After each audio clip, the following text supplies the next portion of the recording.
And we are back for Rhapsody Session 5. Welcome to all of our viewers live and in the future on YouTube. So happy that you could join us. Of course, most of the party is also here with me.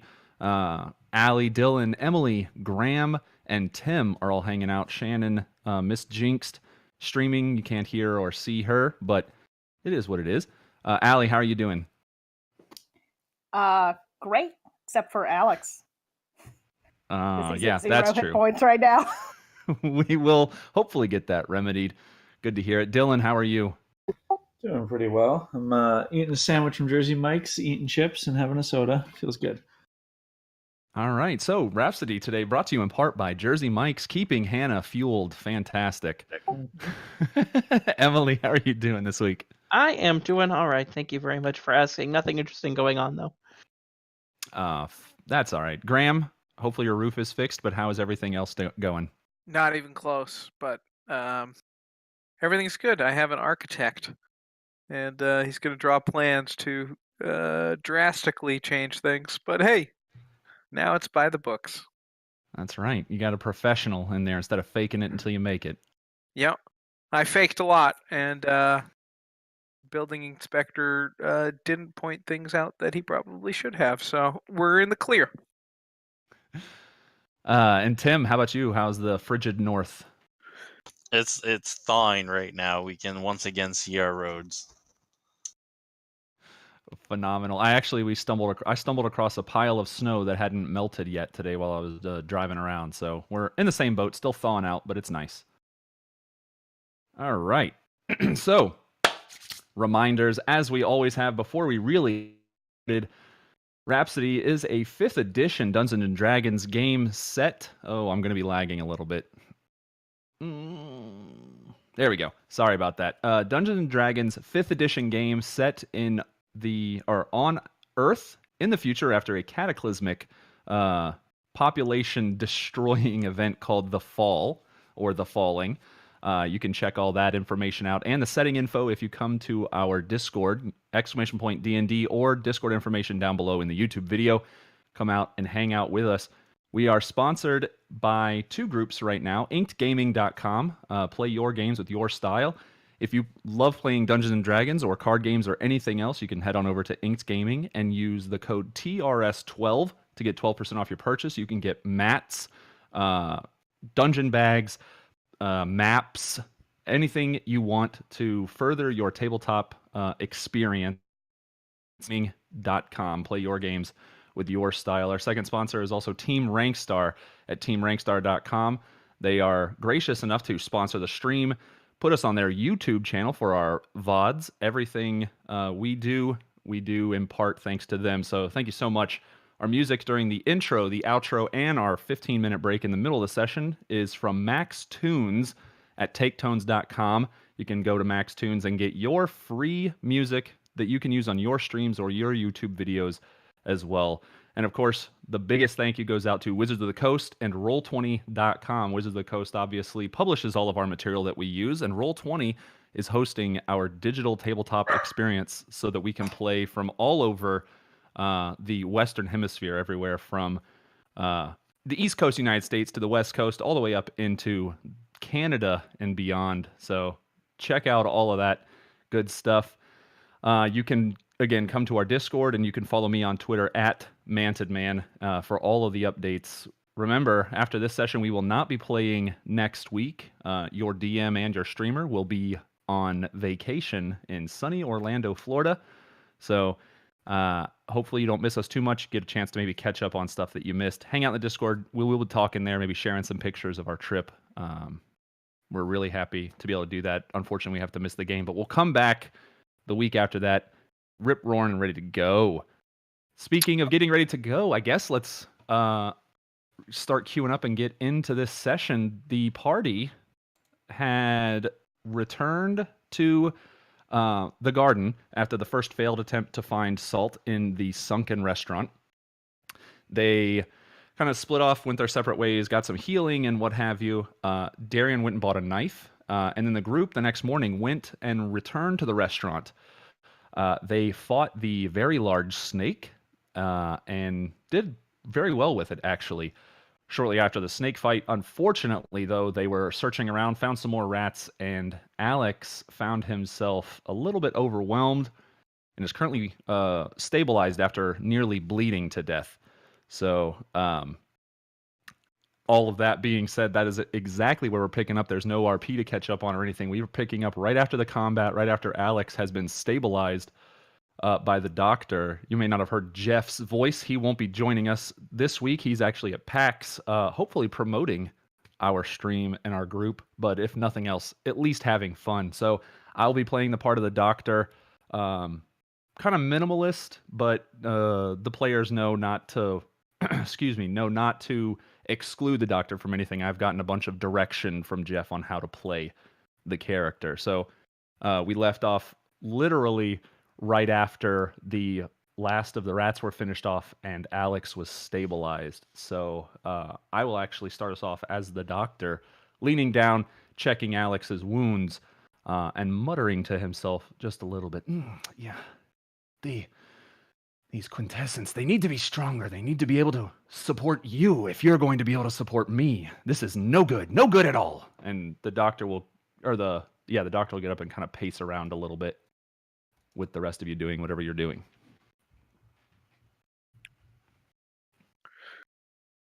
We need to find the salt. We need to find the salt now, and then probably get out of here. With the salt, though. We need to take the salt with us.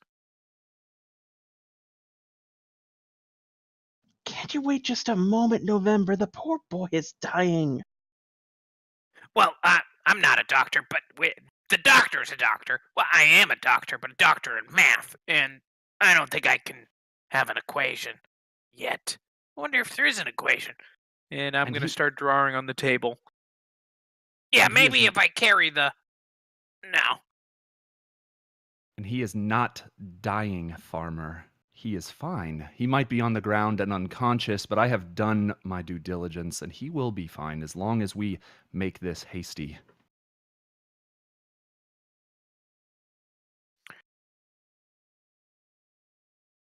Well, I don't know about all the rest of you, but I'm gonna sit here. I'm gonna watch over Alex and make sure nothing gets worse, and you all can head on ahead. But I'm just plumb tired and just worn, and I don't even know how much more I can go, actually.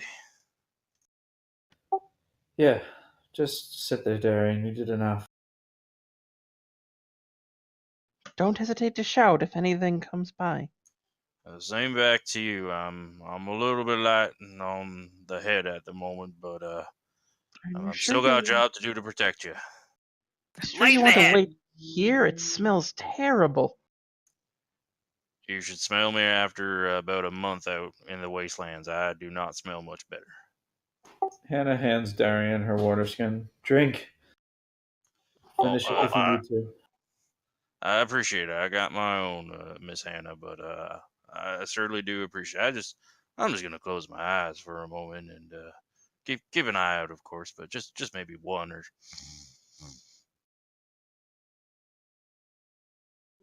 That was impressively fast. The doctor continues pacing around a little bit and looks back over at Alex, kind of hangs his head a little bit and sighs, readjusts his mask, and will approach with a syringe in hand. If we are to finish this, then I suppose he should actually be awake and able to walk. And we'll apply a quintessence here. As the doctor does that, Hannah says to Minerva, Bobby, can you get any more rats to crawl behind these doors and see what they see? Are you able to do that?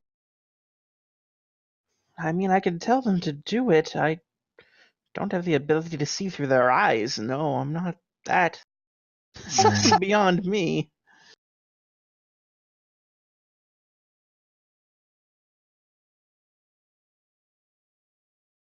I could possibly...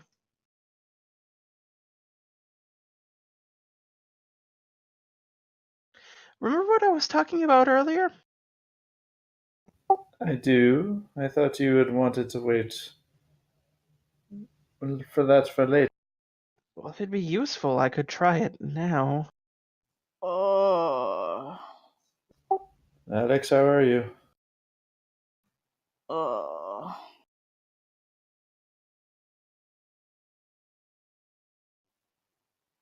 Did you stab me again? I haven't stabbed you before. Here, drink. Doctor. She hands you water. He takes it and spills some, but he gets some down too. Professor, give me a D12, followed by another D12.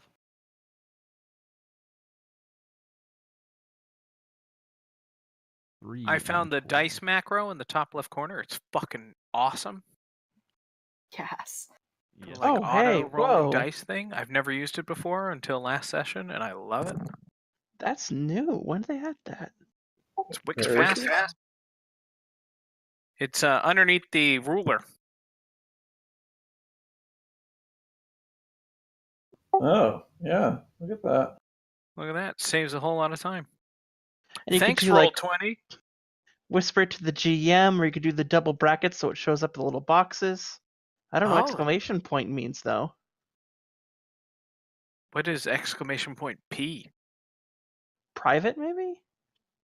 Fiddle out with it later. Professor, you find again raggedy clothes, no weapons, and not a ton on the body except excuse me, in a little hidden pocket in one of the jackets is a small vial. The vial contains a bright green liquid that clings to the sides of the glass. It's about as big as a softball, actually. Doctor! Or Minerva, even. Do either of you know what this is? And he's holding it up behind his head while he's looking at the body. Or looking at the door. I'm going to try and cover my mouth and make it into the freezer. It is quite disgusting. The smell, it comes through. You can, as you breathe, you can feel like the wetness of the enclosed decay that has been going on in here.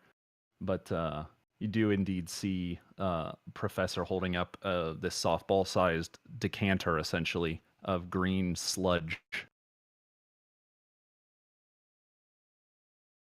Think it's food? If it is, it can't be any good anymore. They were keeping it in here, and everything in here is spoiled. Oh, it was on this guy. He had a secret pocket right here. Pretty nifty design. He must have took some sewing lessons. Maybe home ec class. Bring it out here.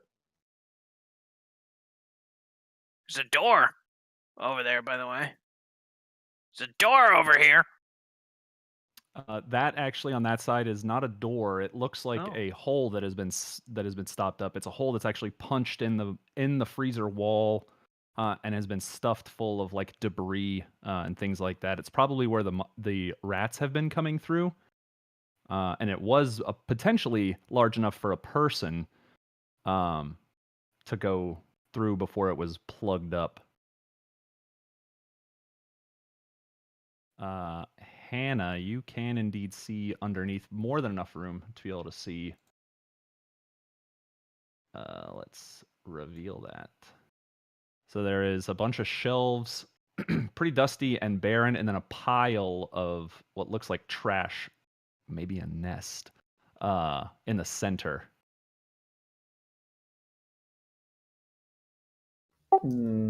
Besides the snake, does it look like anything else was in here?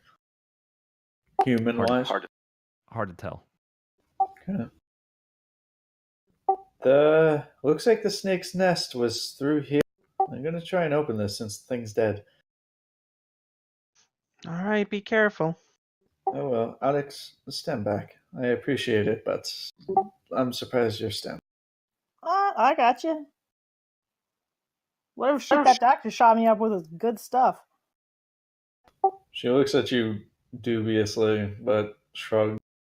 Hannah's gonna try and move this out of the way to get in. It is jammed up pretty good. The door is, it was obviously locked and the bottom has been broken. So you can pick the lock, you can power through it. It's definitely made of like a heavy wood. And Professor November, you can give me an, if you're trained in alchemy, you can give me an alchemy check. If not, you can give me a nature or arcana. Your choice. To identify the thing? Yes. Can I use Tinker Tools to try and mess with the lock? Of course. I've got thieves' tools. These tools would be better for this scenario, but Tinker's tools will also work. If you want to try, Alex, feel free. Yeah, I got I'm you. gonna pick it up, shake it, like see if anything sticks to the side of the bottle. Oh, it does, and you catch Shit. the. Maybe I don't got you, Hannah. You want to give it a shot? While that's being rolled, so the liquid does indeed stick to the sides of the glass for a short second. This would be intelligence, Hannah. So it sticks to the sides of the glass for a second, like a thick wine almost. But as you're sloshing around, the corkwood cork in the top, you slush up against that a little bit, and you see some vapor forming. So it's obviously acidic in some sort or fashion.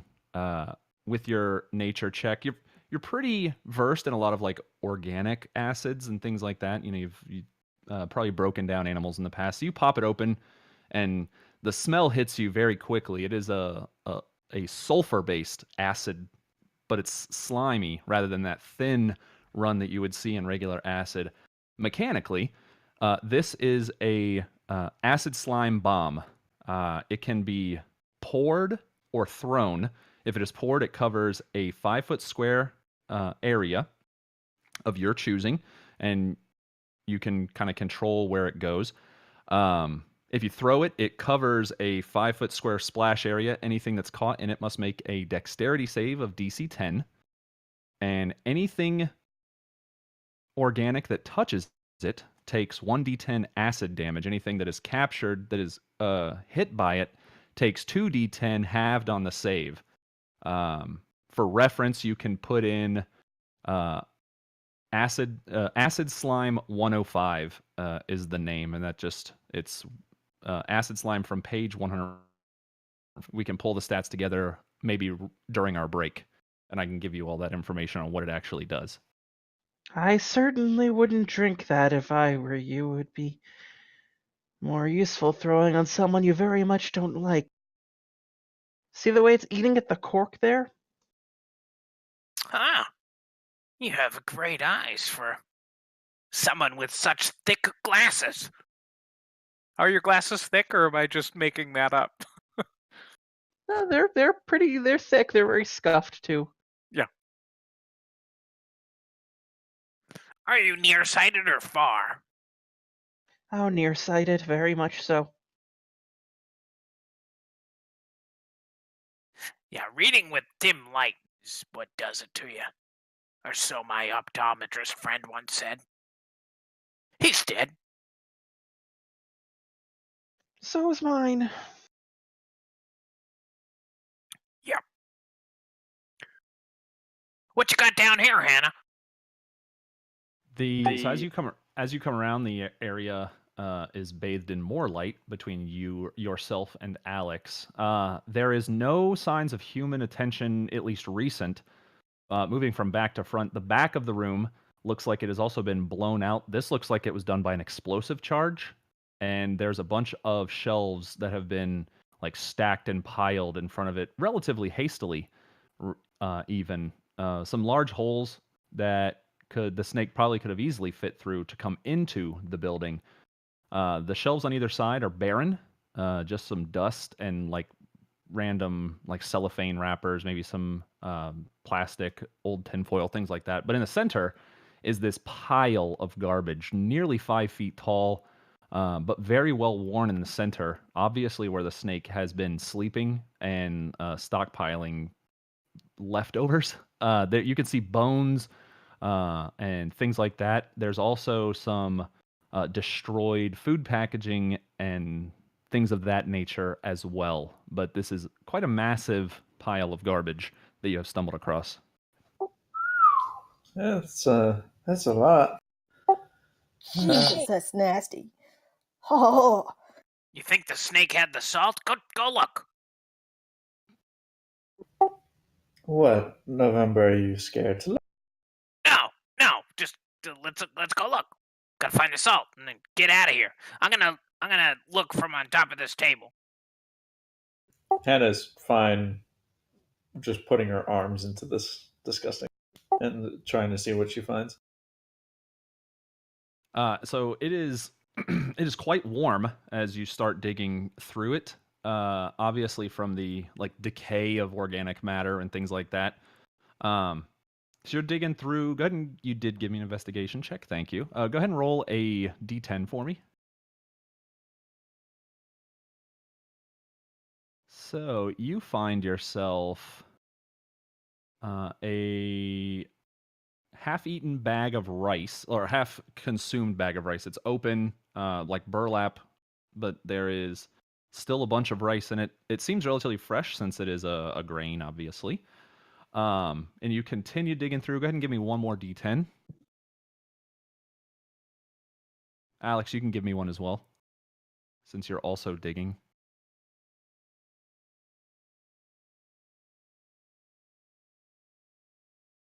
All right, let's see. So you guys kind of stumble across the next couple of things together. You find, if my table will load, I can tell you what you find. You do find some salt. fuck yeah! So you actually find 12 pounds of salt in random bags as y'all are digging through large bags, small bags, things like that. So you find 12 pounds of salt kind of buried at the bottom. The first set of stuff that was obviously cleared off of these storage shelves. You also find some other things, and I would love to tell you what those are if you give me a moment.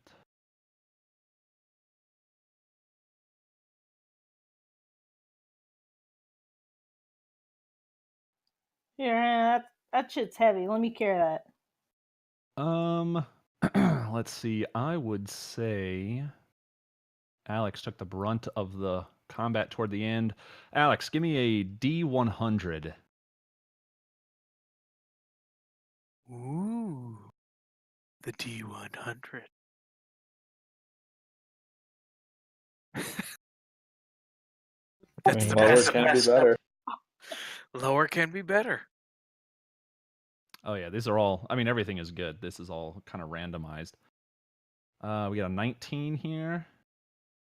So you find.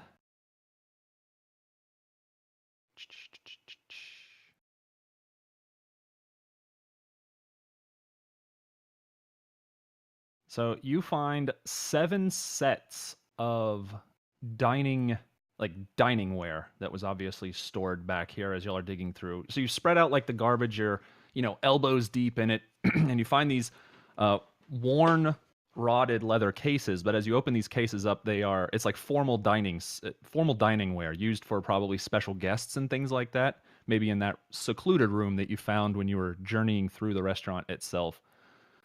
You also find. Give me a D6, Alex.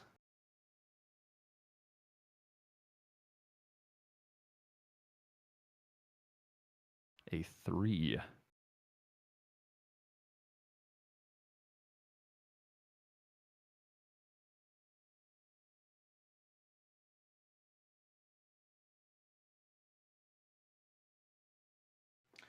You find a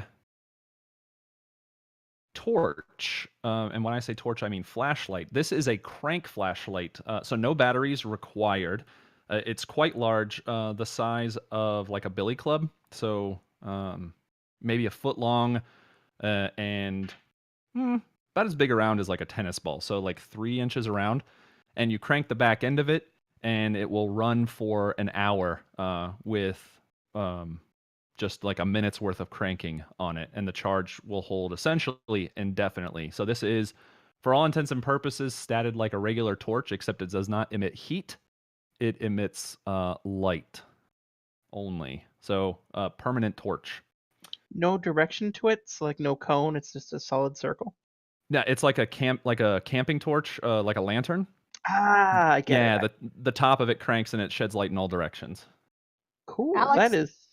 Alex has never really seen one of these before, so he kind of like looks at it and examines it and sort of turns the crank experimentally, and it really surprises him when it turns on. Hannah, check this shit out! Fuck this! Check this out, Hannah! Wow, that's where the fuck did I find that? That's awesome. You turn this thing and it lights up.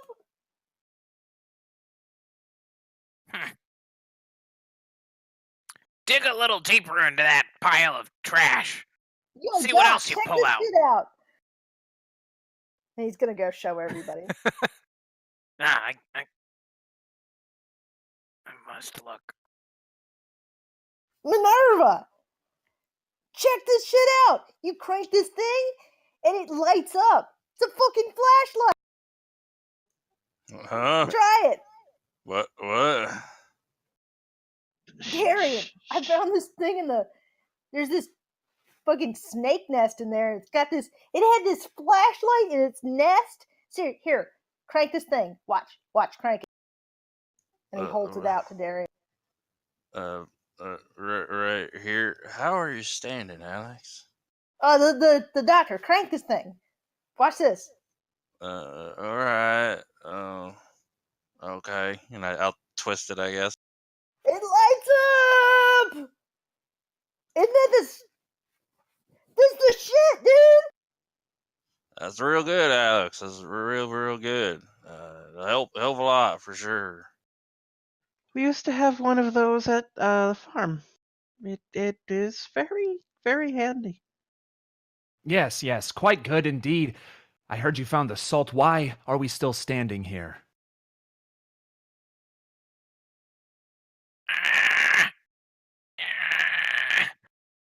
Remember, honestly, I wouldn't push past here. All of these bodies were Ashers, were underground, and they tried to hide this place. We have our salt. We should leave. I have to know if this is where the giant moles are coming from. Yo, There is a large tunnel behind. As you're like looking through, you're peeking through. You've got the torch kind of angled, and you can see the light kind of bouncing around through the jammed-in shelves. There is a very clearly defined tunnel that leads up. It curves around. Let me give you this here. So it takes a curve and goes south. But it looks like it was either dug or burrowed out, and it ran up against the side of this building. And then there was a charge of some kind put on the wall that opened this hole up. People did this. This is explosive. This work here is explosives. That tunnel looks like a giant mole did it. Your grandmother, she's good with animals. She'll know. November, Ask her. I can't fight anything else, man. We can't do this tonight anyway. Well, at least we're gonna take that door with us. What door? The fridge door, made out of metal. Very heavy. That thing probably weighs several hundred pounds. Yeah, you gonna carry that? Several hundred? We'll find out. I got means. I got an heard my idea. name. Minerva, I believe the giant moles have dug a tunnel over there. And he's pointing to the pile of tables. Can you go All look? right. And see if a giant mole did it? Can it wait until tomorrow, perhaps? I doubt we'll come back here. At least I don't want to come back here. I'll go take a look. Yo, I'd really like Minerva. that door, so if we could come back, that'd be great. Can I roll nature to tell what this is made out of, or this was made by? You can always try. Fair enough. So peeking through with your dark vision, you can see that bend and you can see the walls as you kind of crane your neck around and look through the holes. The sides of the tunnel are ragged, but it's ragged through like sections of stone and substrate for what the city was built on. It does not look like it was something necessarily a mole did. Probably more so something you would have seen maybe an excavator do, but obviously there wouldn't be excavators running, right? Yeah, of course not. Also, I doubt moles take turns that sharp.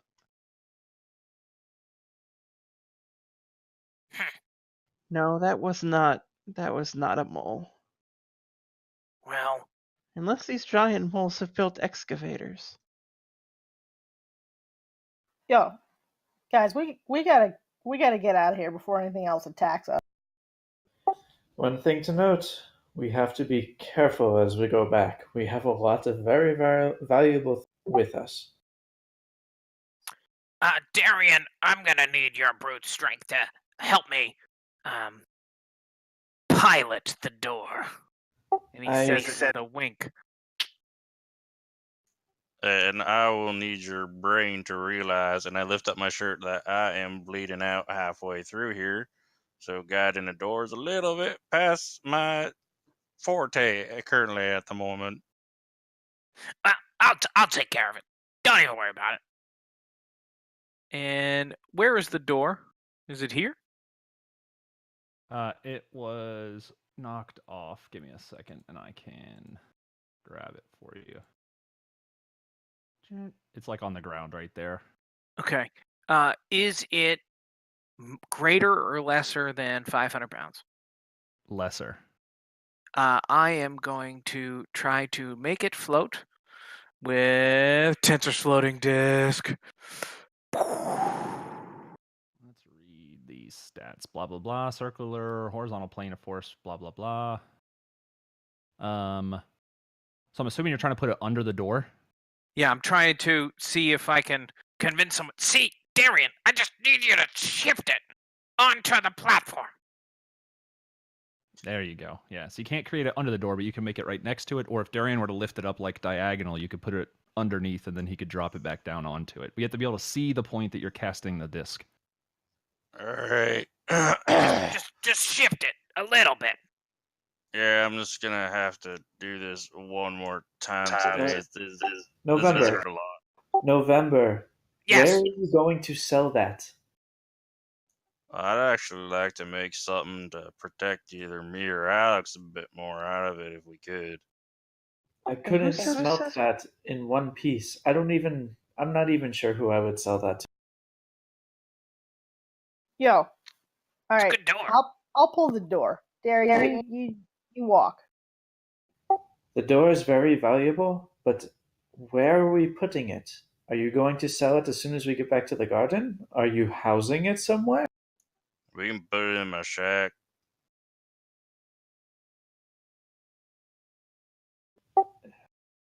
Just You do Watch what your you want, feet. but keep Watch in your mind this is a 15-foot wide door that you are trying to drag to the garden and put it somewhere where no one's going to see it and try and steal it from you. Be wary where you want to do with this, okay? That's all I'm saying. be wary of what we do with it, you mean? Right? Right? And lift. And I'm going to waggle my fingers. And You can let it go. Let it go. All right. And it does plop onto the floating disc. So what we will do here.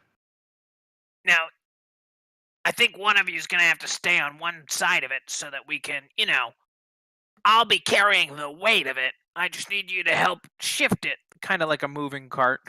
We're essentially piano strapping it. Yeah, I got it. Anna, do you need me to carry? Well, Miss Hannah, do you need me to carry some of that, or you be able to carry all that? Yes, I'll be fine. I just need you to concentrate on staying conscious on our way to the garden. Yeah, I'm gonna be moving a bit slow, but I'm pretty sure I can make it back there all right, as long as we got enough time.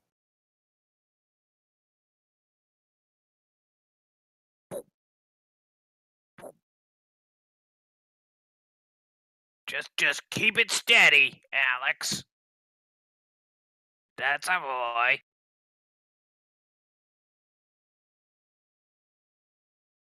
It's like you've done this before.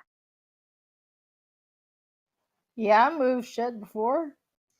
Am I able to get it into my backpack and all the bags that I've taken with me? Are you talking about all the stuff? Yeah, that's in this Uh, pile at least. 12 Watch pounds this of corner. salt. Watch it, Minerva. I would say yes. Yeah, you'd be able to get it in there. Okay, 'cause I have 3 half cubic foot bags in a backpack. Yeah. Yeah, you're a little loaded down, but you have enough space. Okay. So that would be the salt, the Alex has the camping torch, someone has the acid bomb. I have the half bag of rice, the salt, and the 7 sets of formal dining.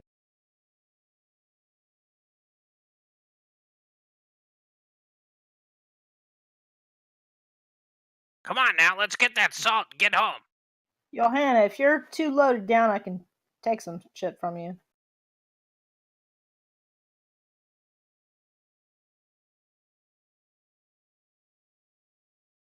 I don't know, out of character, I don't know how much all this weighs, so I'm not sure how weighed down she actually is. I can tell you. Hold on one second. What all did you have? I had the 1 prosthetic arm with a hook, the half bag of rice, the 7 sets of formal dining wear, and the 12 pounds of salt, which would be 12 pounds. Yeah. The half bag of rice is 6 pounds.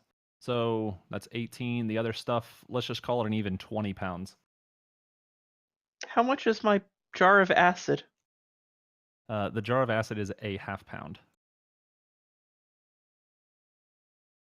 as is the lard. Half pound. I put 1. Give me Anyone a nature. hungry? Oh, sorry. No, sorry. Give me a Yeah? give me a nature check, November. Nature. I will offer good berries to anybody. It's got plenty left. Actually, I wouldn't mind Miss Minerva if that's all possible. I'm feeling a bit peckish as we haven't eaten yet today. And Darian gets 1 good berry. And Alex will go over and hold his hand out. Professor, you've handled lard before. Obviously you like maybe cooked in your past life and things like that. This is definitely lard. Oh, geez, you've seen lard on the before, so it looks like lard, but the weight is off for a jar of this size, even if it was filled completely. I must explore it more thoroughly. Perhaps there's something hidden inside of it. I make note of that, but I am not checking it. I'm predisposed. I know how long this spell lasts, and I know how long of a walk we have. I'd like to get this door very close. Understood. So as far as I'm concerned, I'm just trying to cart this thing straight shot in it. Watch this turn. Watch the tables. Question, how are we getting it out of the restaurant? I got it. It's floating right now on my disc. Can it go up? How much does it weigh? It can move across uneven terrain, up or down, stairs, slopes, and the like, but it can't cross an elevation change of 10 feet or more. So it can go upstairs. Yeah, it can go upstairs, up ramps, things like that. It just can't like levitate 10 feet off the ground to go over a ledge.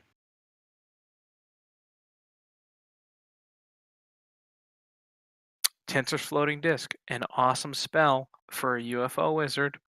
And an even more awesome spell for a scavenger.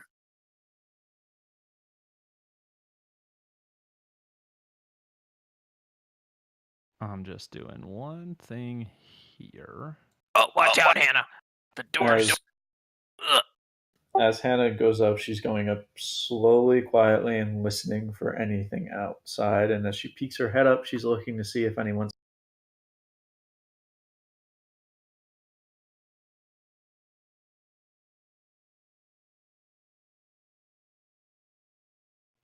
All you see is the waning light of the day, but you don't see anybody upstairs at all, or up ramp, I guess technically.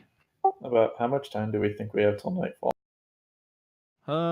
2 hours or so. Like it'll be close, but you should get back right as night is, right as daylight is fully engulfing the city.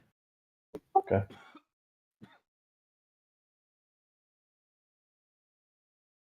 Yo, where's Darian? Right I'm actually here. ahead of you, Alex, which is surprising. Oh, hey. Hello. Hey.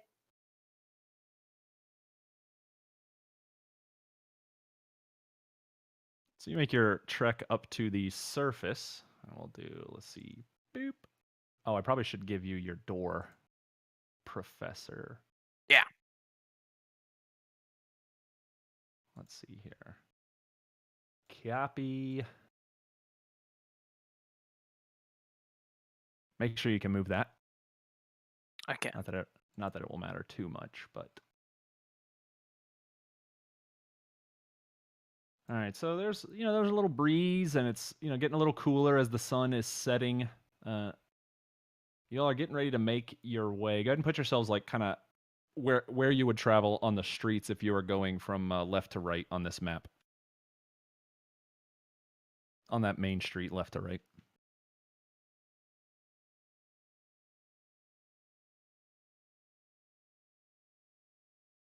Going left to right. Yeah, There's a bus stop, so I would be going. I'd hug the bus stop. Yeah, coming from left to right, where you would be traveling, and put yourselves over on this side, where you would be like on the street. Have we been, Darian and I, been doing low impact enough stuff that we can take a short rest at this? Yes. Nice. I took a cat nap. All right. So, moving through the city relatively quickly, and it's been about 20 minutes, and you see up ahead, just walking down the center of the road, a couple of people wandering. They have weapons of some sort on their sides. They're in nicer clothes than like the Asher bodies were, for instance, and they're each holding a torch in their hand, fire torch, not light torch.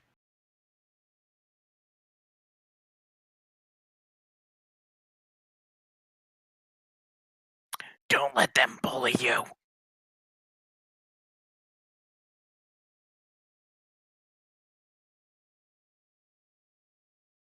Do they notice us? And is there anyone behind them? Does not look like there's anybody behind them, but they're walking down the street towards the direction that you're coming from. So they're walking from right to left as you're walking left to right. Hannah glances at the buildings across from them, if there's anyone that she can see. You don't see anybody. One of them is just a touch ahead of the other, and he is waving his light back and forth, his burning torch back and forth over his head, trying to get your attention. Hail, hail! Miss Hannah, do you want me to go talk to them and see exactly what they want? I don't got much of value on me besides, you know what. What do you want? We are travelers like yourself. Come. As you get closer, with your fancy accents. As you get closer, they are both in like black slacks, dark gray button-down shirts, and they have a symbol on their right breast, actually. And I will doodle that for you up here. Ooh. Boop, boop.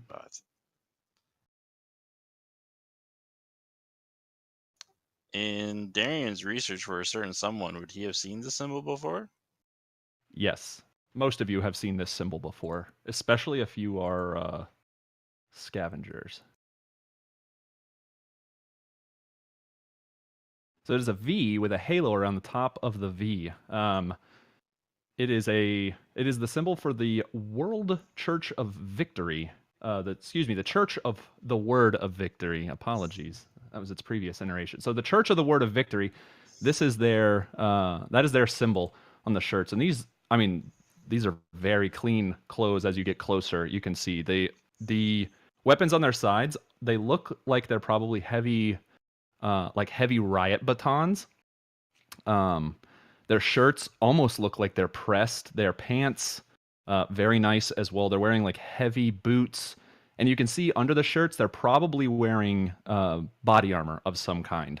Probably like a lightweight tactical armor, like a plate carrier or something to that effect.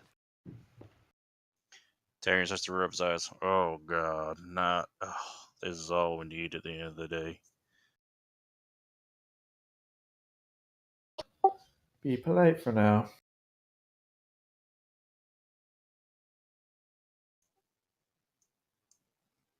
So the one in the lead continues to step forward. His friend hang backs a little bit.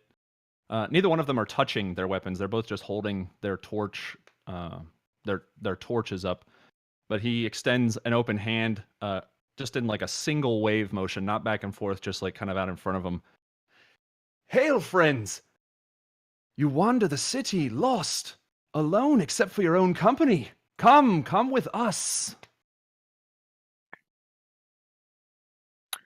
Not lost. Nope. Not actually quite know exactly where we are. Ah, my friend, you misunderstand what I am saying. Lost. Your souls are lost.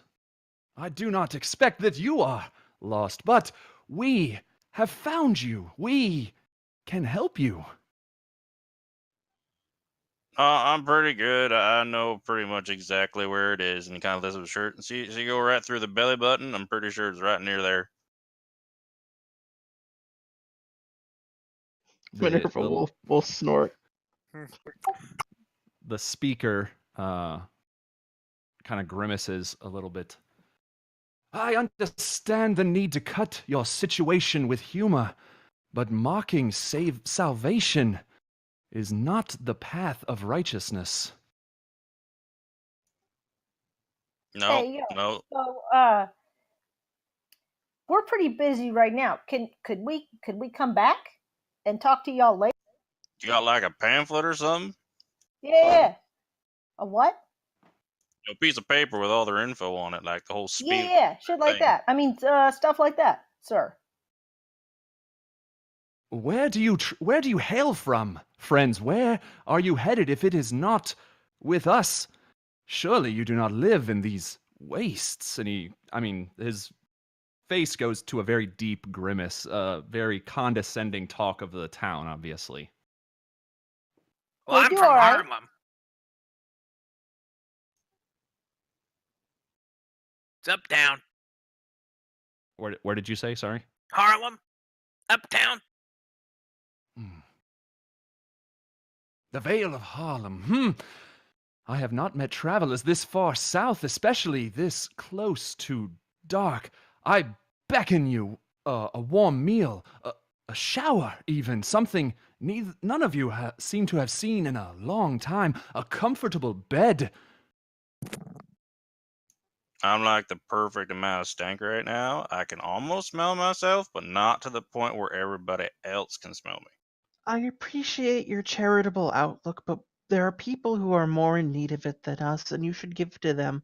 We are in a comfortable position right now, and I really thank you for the offer, but I think we should be on our way. Ditto. Can I roll diplomacy on that? Oh. Yes. Not diplomacy. Persuasion, I guess? I knew what you meant.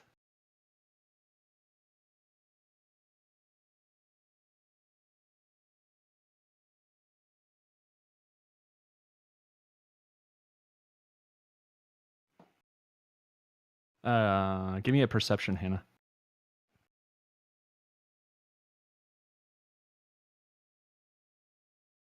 You don't see anybody else. The speaker kind of lowers his torch just a little bit, kind of right next to his head. He's very well groomed, clean shaven, hair cut. It's probably, it would come down to his like jawline, but it's tied back like behind his head, very nicely slicked back. Friends, if you are really journeying this far north in the city, and you do not have a place to stay, I implore you, come with us. You shall be taken care of. There are only two types of people in the world these days, the unsaved and the unsavable. I hope you are not the latter. The former would never turn down such an opportunity to go with the word of victory.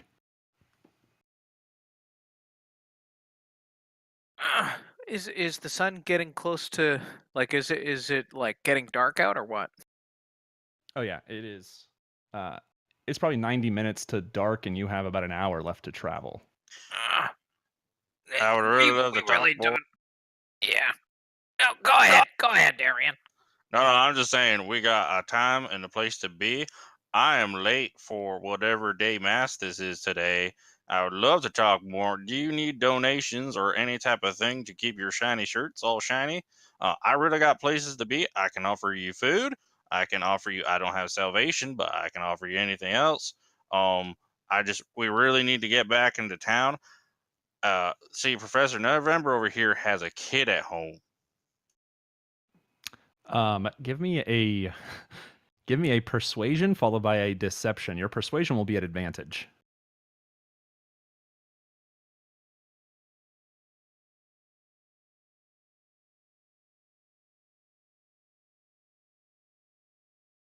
So that the moment you mentioned the food, deception pays off nicely. The moment you mentioned food, the one in the back kind of steps forward some, and he looks to the other one. Oh, I am a mite hungry. If they are offering food, I'm sure we will find them out and about at a later date. There is no need to keep this on, and if they are offering to give it. And the other one looks to Darian, and he kind of cocks his head to the side, raises his torch back up a little higher. Hannah, give me a insight check. Only because you're paying very close attention. Yeah, so you have hung out enough like around Bandit and other scavengers. The movement of this one, the lead's torch, is not for his benefit. He is signaling somebody else, probably in an elevated position. Can I guess, or based on the like, can Hannah guess which way he might be signaling to? Yeah, in front of, like, down the road that you came from, or behind where they are from, where they have come from. Give me another perception. This one will be at advantage. You can't spot anybody else still, but you think it's either from behind them or from behind you, like down that alley or down this corridor. The speaker steps forward and, oh, excuse me, he doesn't step forward. The other one steps forward towards Darian and holds a hand out to take the rations that you have offered. As I'm handing it to him, I go, so we can all talk at a later date, correct?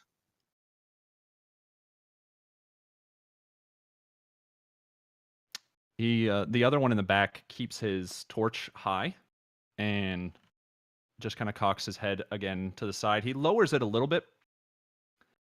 Do you know where you can find us, child? No, if you tell us, it would be great. That'd be wonderful. I'm great with directions. The Cathedral of the Fallen Saint of Patrick is where we reside. If the professor has a child, I would urge you to bring them as well. The younger are more susceptible to corruption, but also more apt to salvation. I implore you, please, once this night is through, once you have finished whatever it is you have surmounted upon yourselves, find us. We will be waiting with open arms, and we will repay this kindness and this offering of food that you have so graciously bestowed upon us. Yeah, we'll be back. Brothers. The speaker raises his torch back up to the original height, and they step to the side. This one eating the ration, one of the rations that has been handed off to him. I'll also offer some berries because I have some that are going to expire soon as a dessert. Does he look like he's really hungry? No, you've seen real hungry before, and he is not that. It's more like a teenager that hasn't eaten in maybe 2 hours. Okay. Darren is walking real slow past him, making sure that everybody's making it through.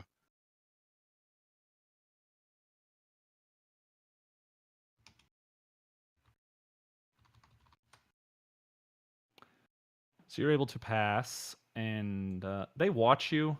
The speaker keeps his torch higher.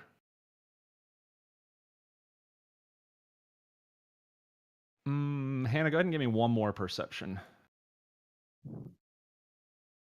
Oh, that one will be enough.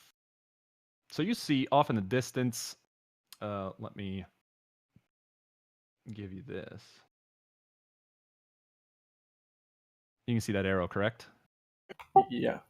All right, so that distance, about, like about 1,000 meters or so. As the sun is setting, you've seen many times the like sun reflect off of glass, but there's a building off in the distance that far that is like 8 to 10 stories tall. Most of the windows are gone, but you see like this small flash of reflection from one of the higher windows. Give me an intelligence check.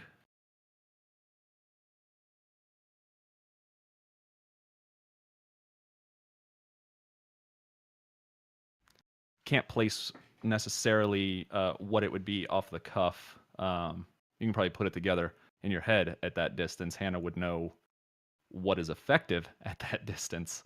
Yeah. She doesn't say anything. Come on, let's go. She tries to keep an eye on the one that was in front that had his torch. Make sure it doesn't move anymore. As you pass, they continue on down the street from the direction that you came from. In 5 or so minutes, you're no longer able to see the light from their torch, and you're able to keep moving.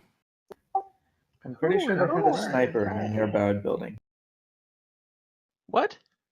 Yeah, the front one was signaling someone at one point, and I was able to catch a glimpse of reflected sunlight out of a window that should not have had glass in it.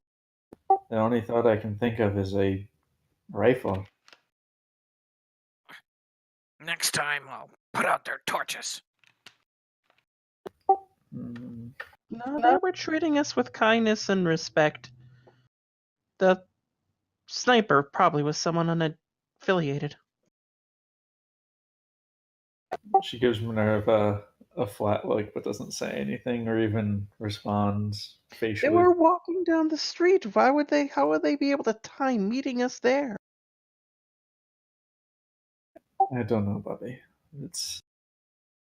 There's very few things that you would want to signal that far away. Yeah, he was all Next dancing time. with that torch.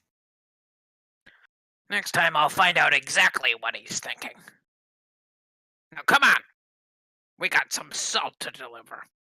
Who were And a they, door. anyway? I've never heard of this church. Church of Victory?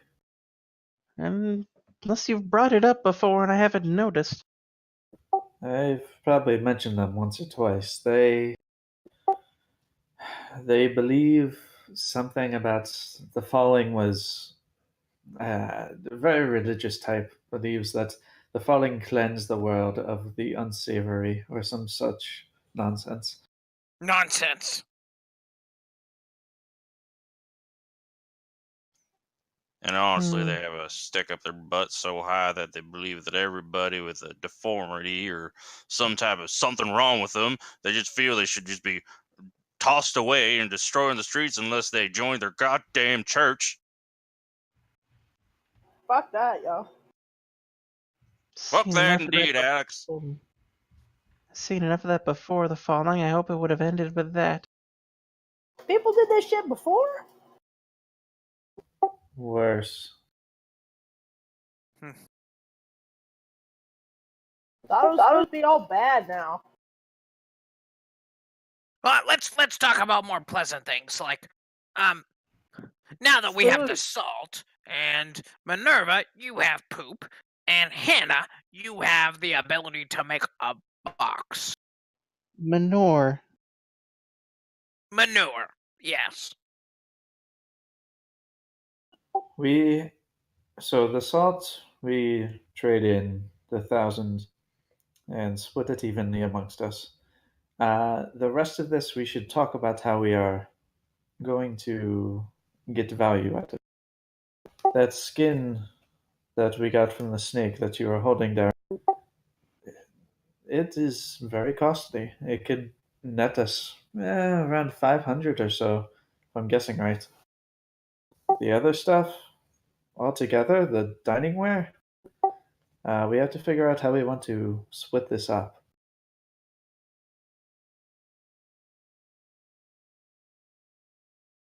I'm very tempted just to take one set and keep it.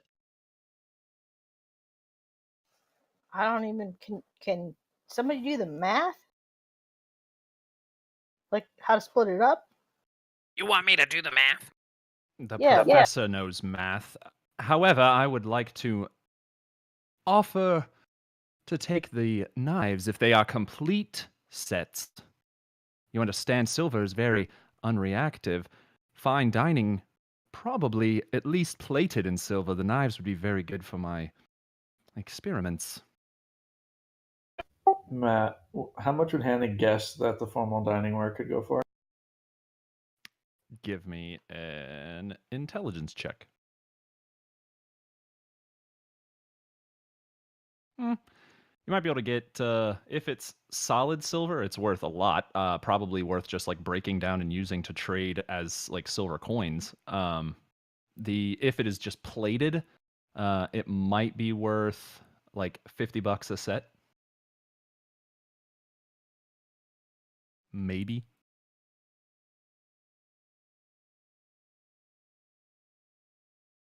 Well, before we discuss how to split them up, we should test them to see if they're plated or not. I'm surprised Hannah doesn't know. Wait a second. Hannah, what do you know about that again? What do you know about this? You know this, Hannah. And I'm giving her an 18 on an intelligence check with my portent die. Can I use portent like that? You can use portent for anything. I think it's any D20. Double check the rule for me while we're doing Yeah, this. But portent. Glimpses of the future beginning to press in on your awareness. You can replace any attack roll, saving throw, or ability check. Is a skill? Yeah, ability check then. Yep. No, Hannah, you know. Come on. That's not how this went. So you're giving it to the value or to figuring out if they're plated or solid? To intelligence, the plated, plated or solid. Yeah. Gotcha. So total. So Hannah, you're struck with this like stroke of genius. Your handled a bunch of metal, obviously, in the past. You just go to bend one of the tines on the fork. They are indeed just plated. It bends. It takes some effort to bend, which means it is probably stainless steel plated in silver. And with the addition of the 18, making your total roll now a 21, you are able to garner that. Manny was actually looking for silverware on behalf of some of the like little dining places around the garden, stage left and curtain call, and he was willing to pay for a full set. He was willing to pay $55 per set. He may pay less for like a large grouping, but it would be bulk money. So you're pretty confident that you could get probably what would that be? 7 times 5. Between 300. Yeah, you could get between like 320 and 380 probably for him from Manny alone. Manny actually had been asking around about something like this. They're not solid silver. I doubt even a restaurant like that had it. Notice how I can't bend here, but he was looking to buy them, buy sets like this about $50 a set. So upwards of 300 for all of them. Yeah, that's the smart girl I know. And also, Manny's a real nice guy. So there's that. Stainless steel is also very useful otherwise, though.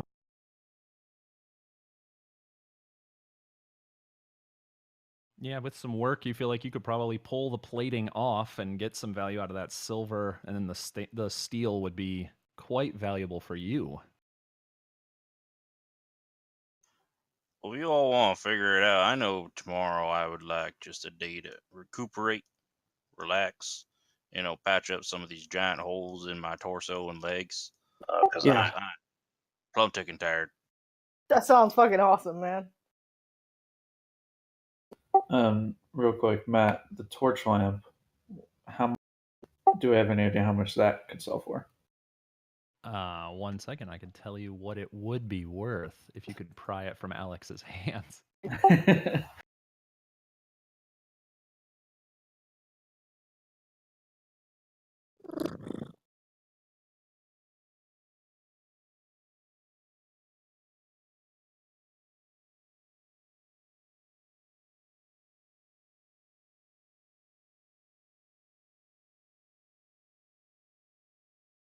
This one's pretty high quality. It is probably worth. Oh, just lost it. Hold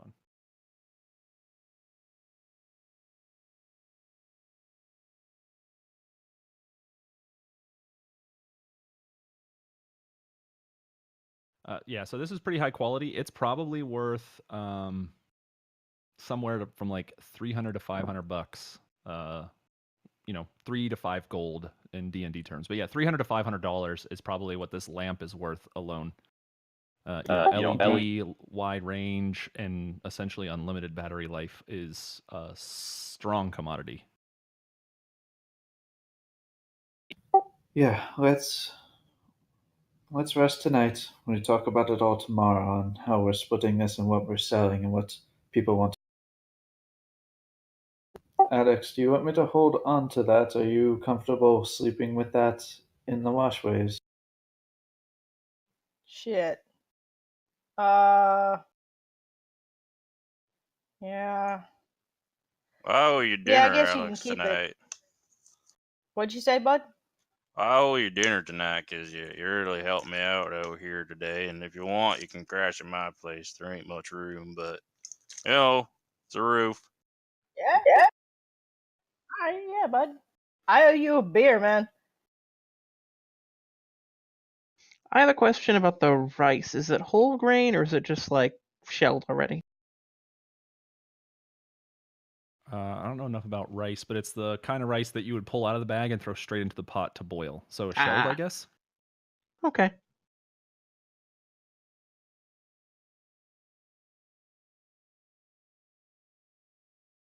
was embarrassing to admit, by the way. Not a problem. Like, even I if it don't know. was, like, still whole grain, I about doubt there was a way to return it into a seed again. Like, undehydrate it or whatever. Oh, I see what you were going for. Gotcha. Yeah. How much is this door worth? Give me an intelligence check. Whatever it's worth, it would be more useful turning into equipment, I'm fairly certain. We just need to figure out a yeah. way to get it in the forge. It's a door worth a door. This door is a you're- great door. Yeah, your brain's not quite caught up with everything that has happened and transpired over the last couple of hours. I'm still concerned about my wooden box. How much is it gonna cost? I need it to be able to grow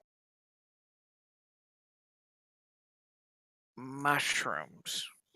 We have wood. We have nails. It shouldn't be that difficult. It needs to stay dark. The mushrooms like the darkness. I could create something fine for you, November. It wouldn't be a problem. But Great. we'll talk about that as part of how we split all of this up. Perfect. But I also need cash because I'm gonna need some. Well, these mushrooms are actually really fresh, so I could probably. Minerva, you've got a green thumb. Hmm? Do you think I could grow another one of these? And I pull out one mushroom. You think you can turn this one into more? Let me take a look at that, please. Nature check. He brings it closer to you, but he doesn't let go of it. The spores are still intact. Do you think you could probably grow more given the right conditions? Yeah, you'd have to be careful with it, but if you know have you grown mushrooms before? Oh, yes. As long as you're careful, then you should be fine.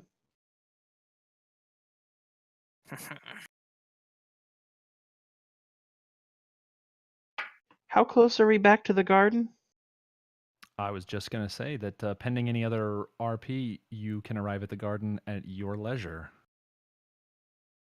Matt, as you can, the 4 items I listed in chat, if you could throw random values that Hannah might guess at.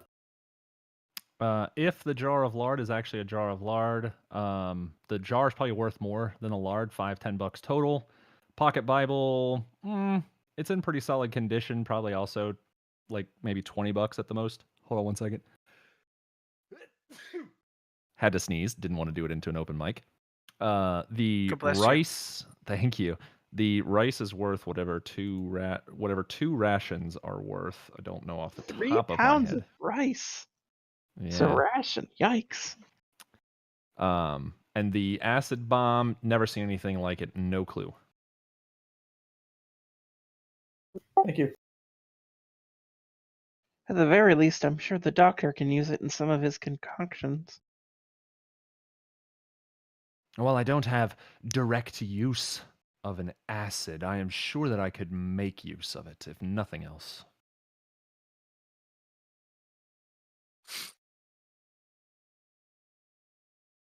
All right, so the party makes it back to the garden. One more thing I did want to do before we get back to the garden, though. Please. About 10 minutes away, once we're like very close and we know we're going to make it in time, I'm going to stop and I'm going to say to Hannah, all right, I think I'm going to try it now. Okay. Don't freak out, everybody. And then Minerva's going to turn into a bird. I imagine the transformation is kind of like, have you ever seen or read Animorphs? Just kind of very like slow, weird body shifting morphing that takes, of course, like 5 seconds. Holy shit. Can I roll an Arcana on this transformation? Of course.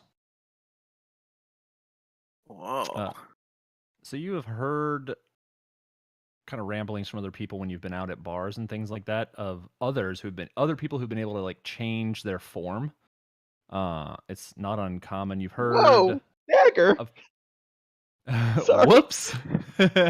You've also heard that adjudicators pay very close attention to shapeshifters, so it's not something that is uncommon to see.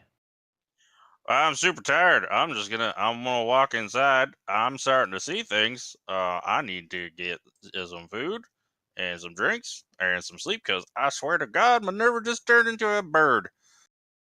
What type of bird? Gonna say hawk of some kind. That's probably a level challenge rating that's I can do, right? Yes. It's RP. It doesn't. Bobby, can you hear me still? I'll do like a weird bird head bob. I'm gonna try and try to take off and clumsily fall because Holy it doesn't shit. quite work like that. Were you bitten? Was she bitten by a bird? No. So Was she's this- not a werebird. No, this has to do with. She said it had to do with the way she could feel animals, I think. I've heard of shapeshifters and I've heard of werewolves, and were-rats and were-moles and basically a were-bear. I've heard a lot about things and shapeshifters. But this is incredible. She'll give it about 5 minutes attempt, and like she'll maybe be able to make it to Hannah's arm, but she can't quite fly, and eventually she'll just unshift. Bobby, are you okay? Just disappointed. You're disappointed in that? That I mean, was I built fucking it- awesome.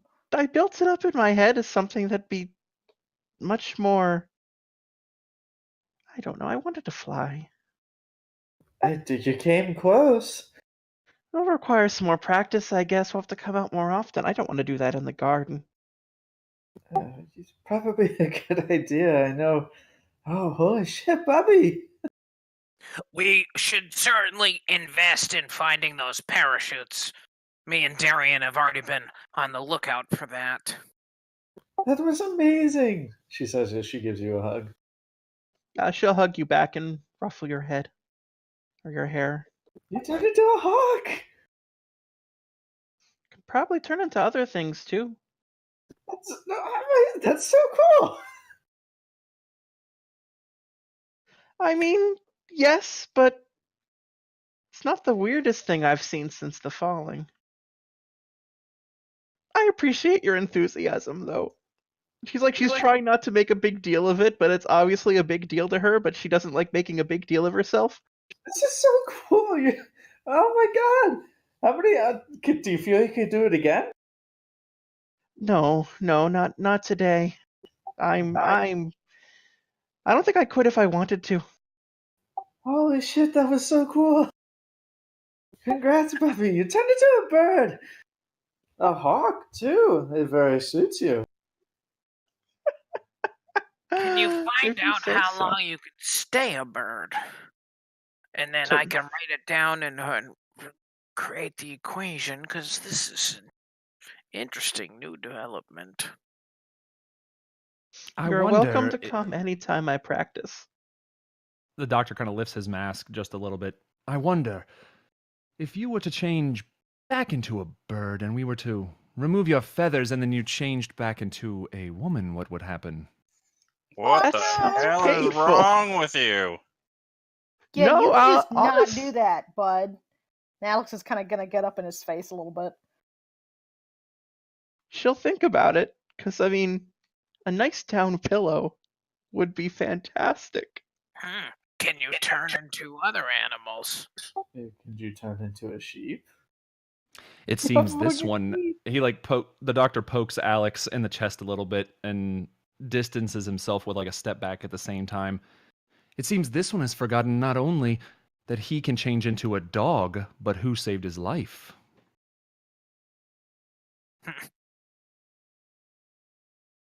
Wow, you have the worst manners I've ever met. This is the first day, well, second day we've known you, and you're very, very rude, sir. It's certainly your ideas have merit, though. I didn't even think of that.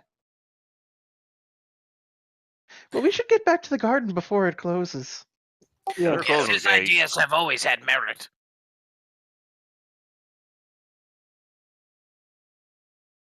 All right, so the party, after the little exchange and, frankly, miracle that they have just witnessed, journeys down into the garden, and they are.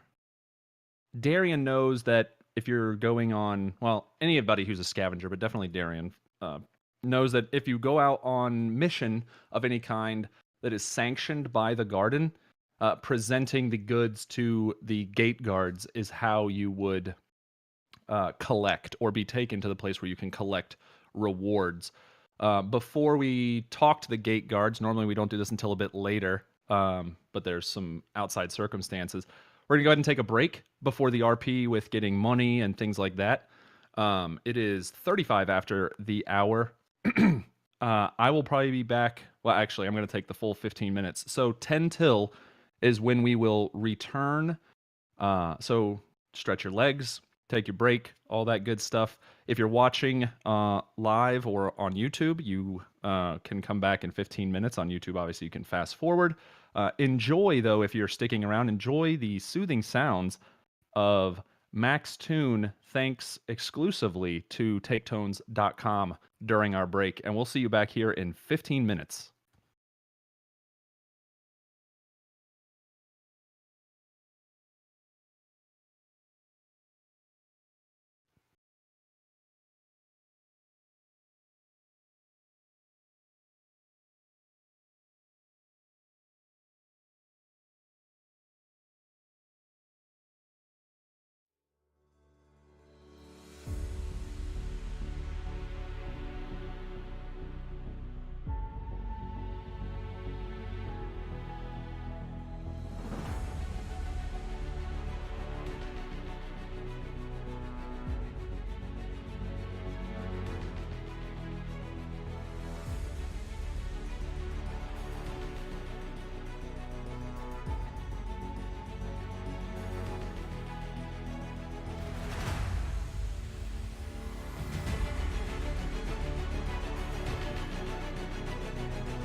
We are back from our break.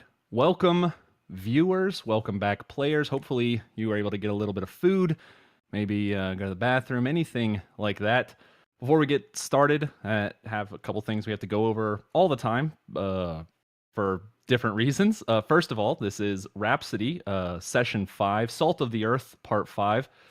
This is a Dungeons & Dragons 5th edition game set in the real world after a fantasy devastation event. You can check that out by going to our Discord, getting all that information in the settings. Discord for the YouTube viewers is down below. If you exclamation point D&D will give you our Discord information. We thank you for joining us, obviously, if you are participating live and hanging out with us. This is a mature game. There are some themes that will come up from time to time that do have mature themes to them. There's also mature language. The characters aren't censoring themselves. The world's a terrible place, and it gets even worse when something like this potentially happens. The stream is brought to you by Team Rankstar and inkedgaming.com. Team Rankstar hosts our videos on their YouTube channel. You can also go to teamrankstar.com to get all your information about card games, Dungeons & Dragons, anything like that. inkedgaming.com, on the other hand, is supporting us by providing playmats, accessories, anything to play your games with your style. Go to inkgaming.com and use code TRS12 for 12% off your final purchase. You can even do custom art. You can get D&D maps. You can get a gaming crate to carry all of your stuff, all of your dice bags, books, anything like that in these beautiful gaming crates. Again, that's inkedgaming.com, one of our sponsors. Music during the break, in the intro and the outro, is brought to you by Max Tunes. You can get your own royalty-free music tunes at taketones.com to use on your streams or your YouTube videos as well. And of course, a big shout out and thank you to Wizards of the Coast, who put out this beautiful game that publishes all the work that we are using. Outside of some of the custom rules of my own creation, everything else is Wizards of the Coast approved material, so you can hang out here and learn a little bit about how the game works or just play along with us. And Roll20 is where we do our digital tabletop. We're spread out all over the country, but we come together every Friday to play live on Roll20.com. We also hang out in Discord and do role play, talk about things all over the place, from different games to ideas in Dungeons & Dragons, different characters, things like that. You can follow us, of course, again, going to our Discord, or you can follow me on Twitter directly at ManSaidMan. I'll keep you updated there when we're going live and things that are going on, little rundowns of the sessions. The first half of the session, we finished up in the sunken restaurant hunting for salt, which the party has found. On their last legs, the party had journeyed through New York City, Lower Manhattan, to get back to the garden, ran across a couple of envoys from the let's get this name correct for everybody. A couple of envoys from the Church of the Word of Victory. They offered their assistance and salvation to the party, and they were tactfully declined, maybe bribed a little bit with some rations from Darian and Minerva. So they did not have to deal with that too long, and also didn't get into a fight that was unnecessary in their broken state. They have a lot of treasure, and of course the object of their quest, the 10 pounds of salt that they are delivering, and the professor has also acquired a freezer door that he was able to float back to the garden as well. So we left off before our break as the party was descending back down into the garden and has stopped in front of the gate guards. And that's where we're going to pick up. So how does this work? You have people who've done salvage before. Do we just go in? If it's something from the garden, you typically show it to the guards. They bring you to where you can collect the bounty.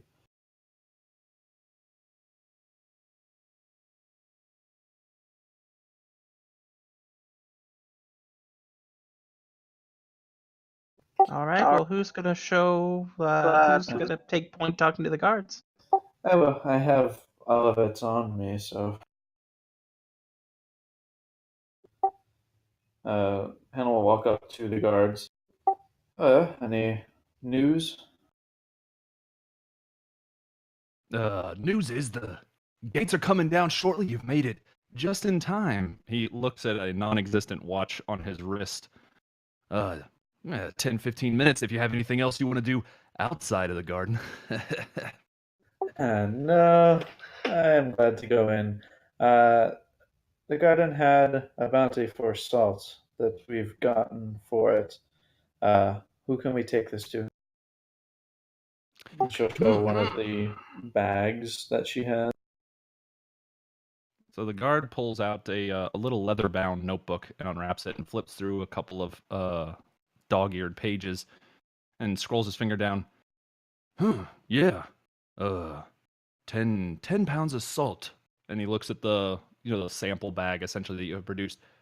You have all 10 pounds? Yep. Oh, fantastic. Hold on 1 second. And he turns around.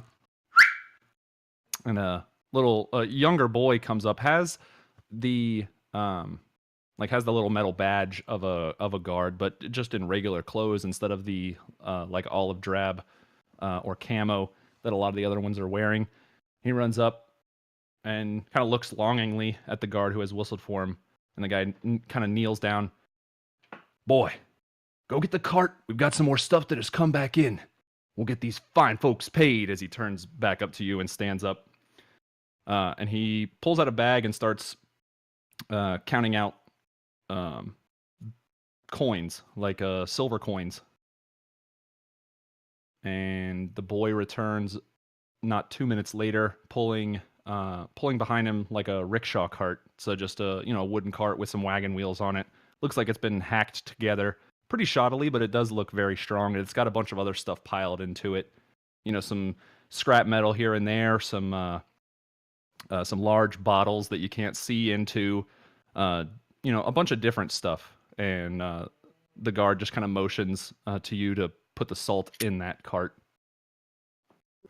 Is it able to hold the salt loose?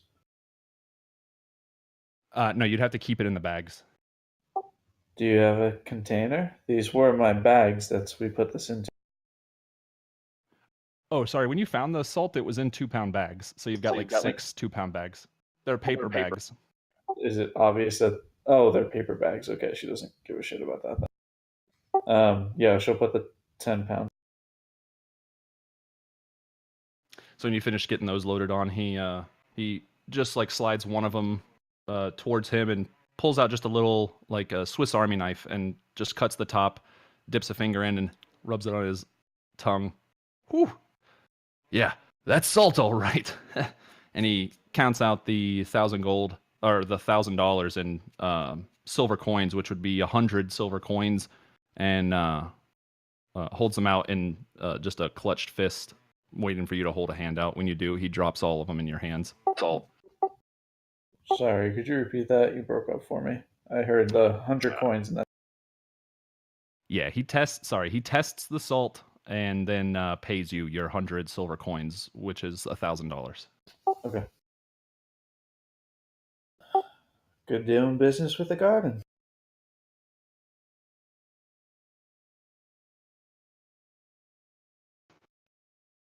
If there's nothing else, we have some gates to drop.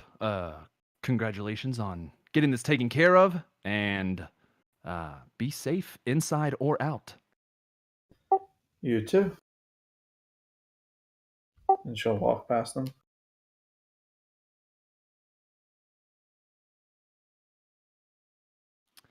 All right, so you lot are back in town. 10 pounds of salt lighter, but still weighed down heavily by the rest of the stuff. The professor floating his door down the ramp into the garden as well. The doctor holds out. Question, if you don't mind me asking, just for posterity's sake, did the doctor cast another spell? Because it only lasts an hour. Yeah, I would have to use another spell. I have enough for... I cast 0 first level spells the whole day, so I got 3 more hours. Splendid. Cast, I'm sure, before you came down in the garden, correct? Yes. I don't mean to be a narc, but I wanted to make certain. Yeah, no, I honestly had thought he said he cast at the same time when you were doing your transformation, like right outside. That's my bad. Oh, whoops! I might have not just heard that.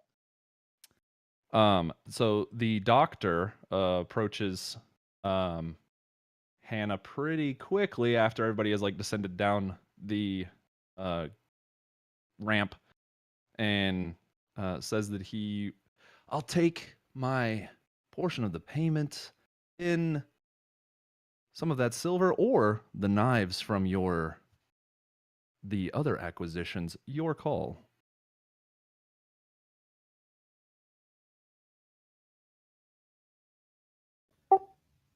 I seem to remember our agreement had been you getting anything you needed for your concoctions if we were down there.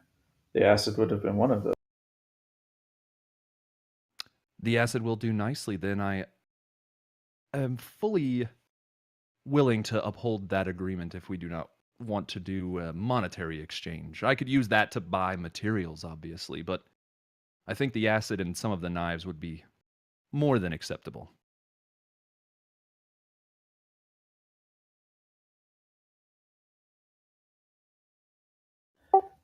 Okay, everyone, would you rather part with this? I would like to keep the dining ware. It has more. We can sell it to Manny, or we can break it down for. Does anyone object to handing him his 100 gold or his 10 silver? He did more than enough to help us out, of course. Whatever you think. Yeah.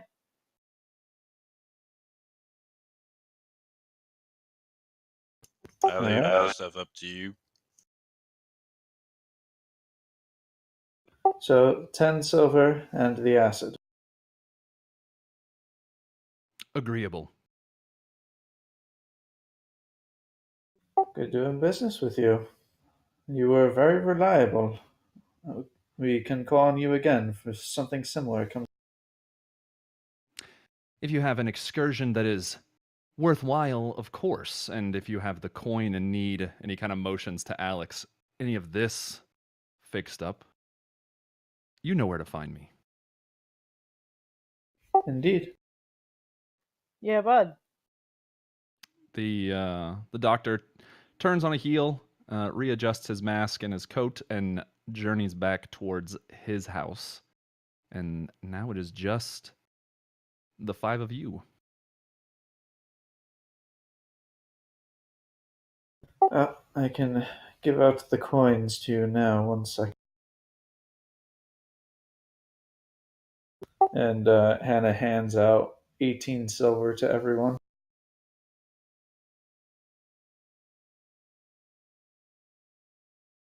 $18 silver. It's 180. It's $180. Is that what that is? Yeah, silver pieces are worth $10 each. I'm just keeping mine in inventory as cash. Is that okay? That is more than acceptable. Same here. Rather than silver and gold. Okay. Yeah, you can just keep it in cash markers. That's how I'm going to tell you most values until you're out in the wild, and then money doesn't really matter if you guys journey too far from the garden. It's more so tradability. Alex is just sort of overcome. He's never seen this much money in his life before. He can't even say anything. And Alex, I know you spend most of your time in the washway. If you would like me to hold that for you at my No, shop. that's fine. Okay. Thanks. That's fine. I just don't want you getting robbed. That's all. Well, yeah. Yeah, I'll think about it. Okay. And here, and she'll hand him the half bag of rice that she has on her.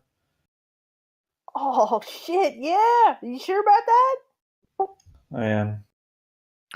Fuck yeah! Thanks. Hannah and Minerva, the box and the manure. Can we wait until tomorrow? I am tired. These mushrooms won't stay fresh forever. I'm sure they can wait one more night. I'll make it for you tomorrow morning after my chore. Okay. Tomorrow morning, I'll meet you here for the manure and the box, Hannah.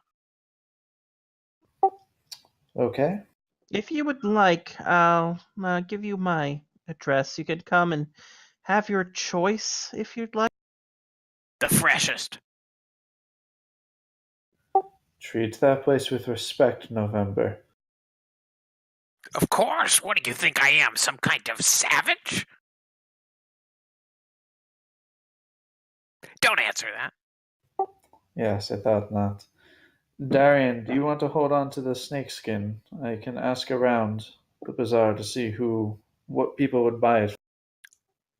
Yeah, that would be mighty kind there, Hannah. I would love to hold on for the evening. Just kind of look it over and make sure I didn't mess up any of the skin when shearing it. Just making sure it's good for sale.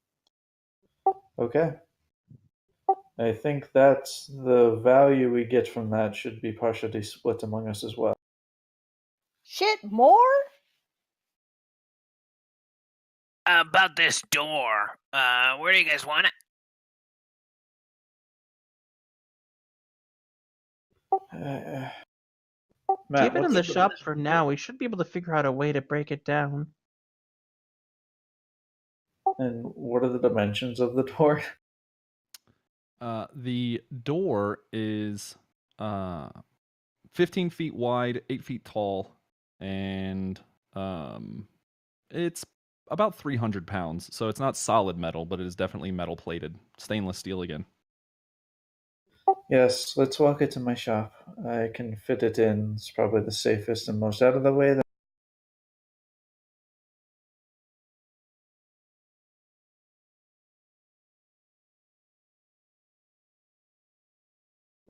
Darian, you were quiet when I said I think we should split the value of that. Well, I had the deal, and we never really talked over the contract with the scavenging and all that. I agree. Everyone, or we all help kill the snake, but um, I would like to see what we might be able to get out of it that could maybe help people in future endeavors. Because I assume we're going to be going out to scavenging again. I don't know in the future, but um, I worked real hard to skin this real nice, and I would like to see if we could maybe get something to help with future jobs more than Like just snakeskin boots. or or things that would help people die less, because honestly I believe between me and Alex and many of you, we've been getting hurt pretty bad over just this first outgoing. I don't disagree, but if we were going to use the skin to make something like that, I don't know how to work that. We would have to hire someone in the bazaar, and that would Oh cut no, into the cost. I don't really mean to make something out of this, more as in trade for something of the same value as this. Agreed. I'll ask around tonight to see who would be interested in such a thing and what they'd be willing to give. Well, if everybody doesn't disagree, that's up to you, as we're all sharing. But I wanted to put that out there. It's well thought out. November, would you mind terribly if I borrowed that Bible you found for tonight? Oh, the Bible. Yeah. Thank you. If you end up with you know, was it New Testament or Old Testament? It is both. It's a full King James. Oh. Deuteronomy is very thrilling. Ezekiel a little more, or excuse me, not Ezekiel. Exodus. There are a few passages I'd like to review. I haven't had my hands on one of these in a long time.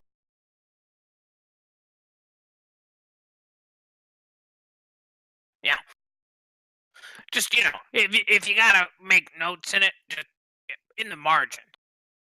I won't write in it. No, by all means, if you see something worth noting, take note of it. I'll keep it in mind.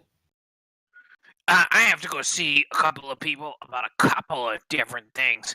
Minerva, I'll see you tomorrow now that I know where you live. Hannah, I'll see you tomorrow because I need to make a box. And November, you're bringing the door to my shop before you leave. oh yeah, let's go. Yeah. Barry and Alex meet at my shop tomorrow morning. Amen. Yeah, it might be a little bit late. Gotta just loosen up a little bit, but I'll definitely be there sooner or later. Tomorrow afternoon is fine as well. Sometime tomorrow. Good night.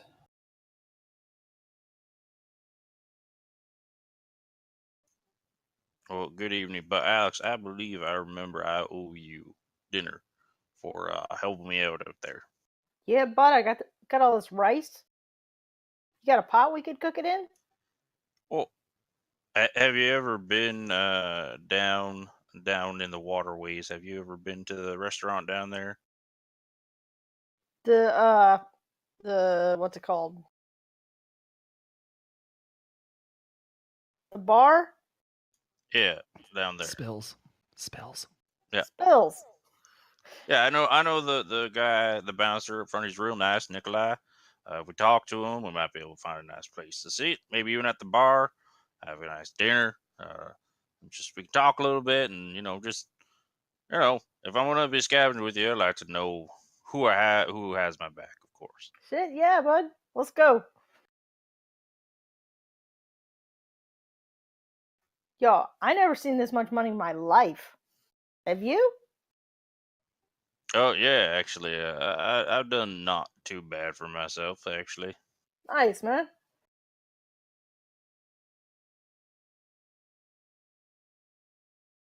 All right, we'll bounce around through people. You two are headed towards Spills. The professor and Hannah headed towards Hannah's shop. Where's Minerva going? I'm just going back to the farm and going to bed. It has been a long and exhausting day for this poor old lady. All right. Then we'll start with Hannah and Professor November moving through the bazaar as it is starting to shut down. I have to admit, November, I was wrong about the door. In what way? I didn't think you'd make it here with it. Oh, well, one day I'm hoping this floating disc will be able to navigate this saucer. You'll see how it is invisible. Oh, wait, what? The floating, the tensor floating disc is invisible. Oh, it is. Oh yeah, it's good. Yeah, so it we just like walking through shimmers the like a bazaar mirage. with like a shimmering floating door. Oh, wait, there's a disc? Wait, how Well, are you you can't see it because of the door. Look underneath. And she does. You'll see that the door 4 feet above the ground on a shimmering saucer-like panel. Okay, yeah, so that's not invisible. Wow. I think technically, is it invisible? So it is like you can see kind of its outline. Okay. You know how Daredevil sees in the Ben Affleck version where it's like when it's raining, you see like the outlines of Yep. everything. It's like that. So you can see that there's like an outline. It's like a mirage underneath. Like you can tell the dimensions of it, but it doesn't look corporeal. And what do you think that is?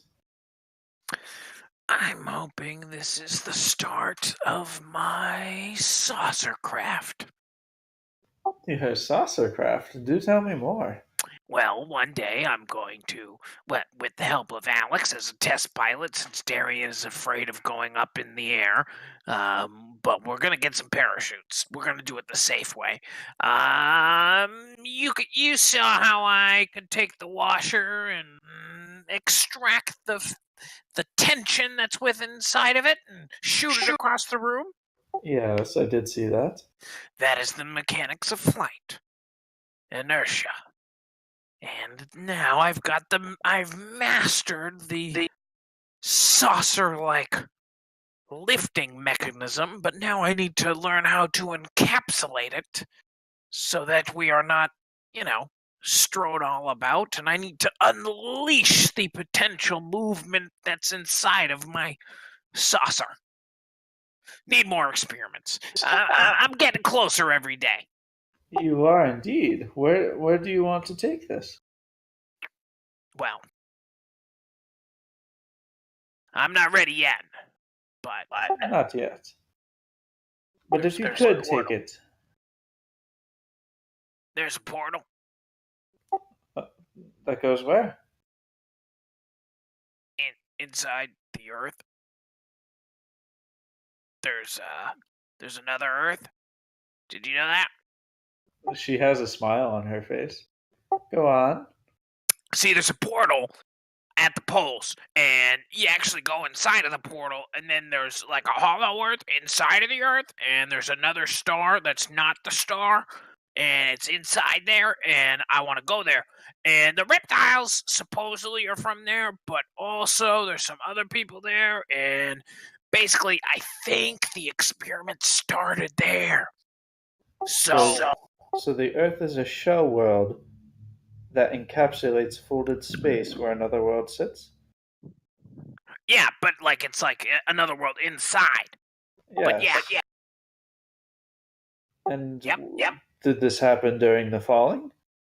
No, I think it was always there, but I think something that they did caused the falling. And I'm gonna find out what. Did the falling cause the portals to open? No, the portals have always been open. So anyone could have gone into the center. Yeah, there was one guy, Commander Bird. He did it. Funny. Minerva. Commander Bird? Who is that? He was a Air Force guy. Yeah, I mean, they had a whole smear campaign against him. This was back in like the 1990s. So, Give me both of you give me perception just while you're walking towards Hannah's shop. Hey. So while y'all are kind of babbling back and forth, you're looking around, making sure you're not bumping into anything, and watching the shops and things like that. There is a very dirty, younger man, like early 20s, late teens. Very like gaunt. Has not eaten in a while. Has like remnants of tattered clothes, some armor, like body armor on, and he has a big piece of, or like a whole section of a newspaper that he has written, "The end is nigh" across it, and he's like just holding it up right below his chin, kind of turning around. He's on a like crumbling box near the center of the bazaar. And he's kind of babbling, but you notice, as you walk by, you've seen this guy before. Every once in a while, he's never been loud by any means. Like he's talked to people and things like that, but never approaches anybody. Just deals with guards mostly. But he's a little bit more worked up right now, and he's got the sign that says "The end is nigh" on this big piece of newspaper, and he's talking about the Kaelist, and it's not a word that either of you maybe recognize off the top of your head, but the end is nigh. You thought the falling was bad. The Kaelists are coming. The Kaelist have been found. The Kaelist, and just like keeps babbling about this group or this thing. I will type it down just so you can. So there you go. Ooh, that's supposed to be from me, not from the doctor. There we go. This poor boy again. He probably hasn't eaten. Yeah, I'd love to give him some food and find out what he knows. The K-lists. I don't even know what the K-lists are, but if we thought the Fallen was bad, I mean, it's clearly he's sincere about his beliefs. November, he is. He is also very hungry and probably hallucinating a bit from lack of sleep. So let's make sure that he's sound of body to make sure he is sound of mind, yes? Right, and I will write down everything that he says. Right. Agreed. Because the portals may be channeling through him. I don't think it works like that yet. I don't think well, maybe it does. That's come to think of it. I mean, that's why I have the tinfoil kind of serves as an antenna. Now, You two are, let's go while you see. two are, while he's babbling and you two are talking back and forth, I'm just going to jump over to Minerva. So Minerva, you get to your place and there is the same note on the door. It says that take the note down if you have returned. If it is still up when I check in the morning, I'll make sure to take care. I will tend to your flock. All right, I will take the note down. All right. Did I get any of that? What did I just got coins, right? Yes. Hannah has the other 2 pounds of salt still. Okay. I'll make sure to give some of that later. Because I did promise her some salt. You did. You're just going in and like getting ready for bed, or are you doing anything of note? I'll go by and see if Genevieve is awake. So you saunter down to her area. There is still a light on inside, and as you're like walking around the outside, you do see that she is inside. It looks like sweeping or cleaning up, with something on the floor.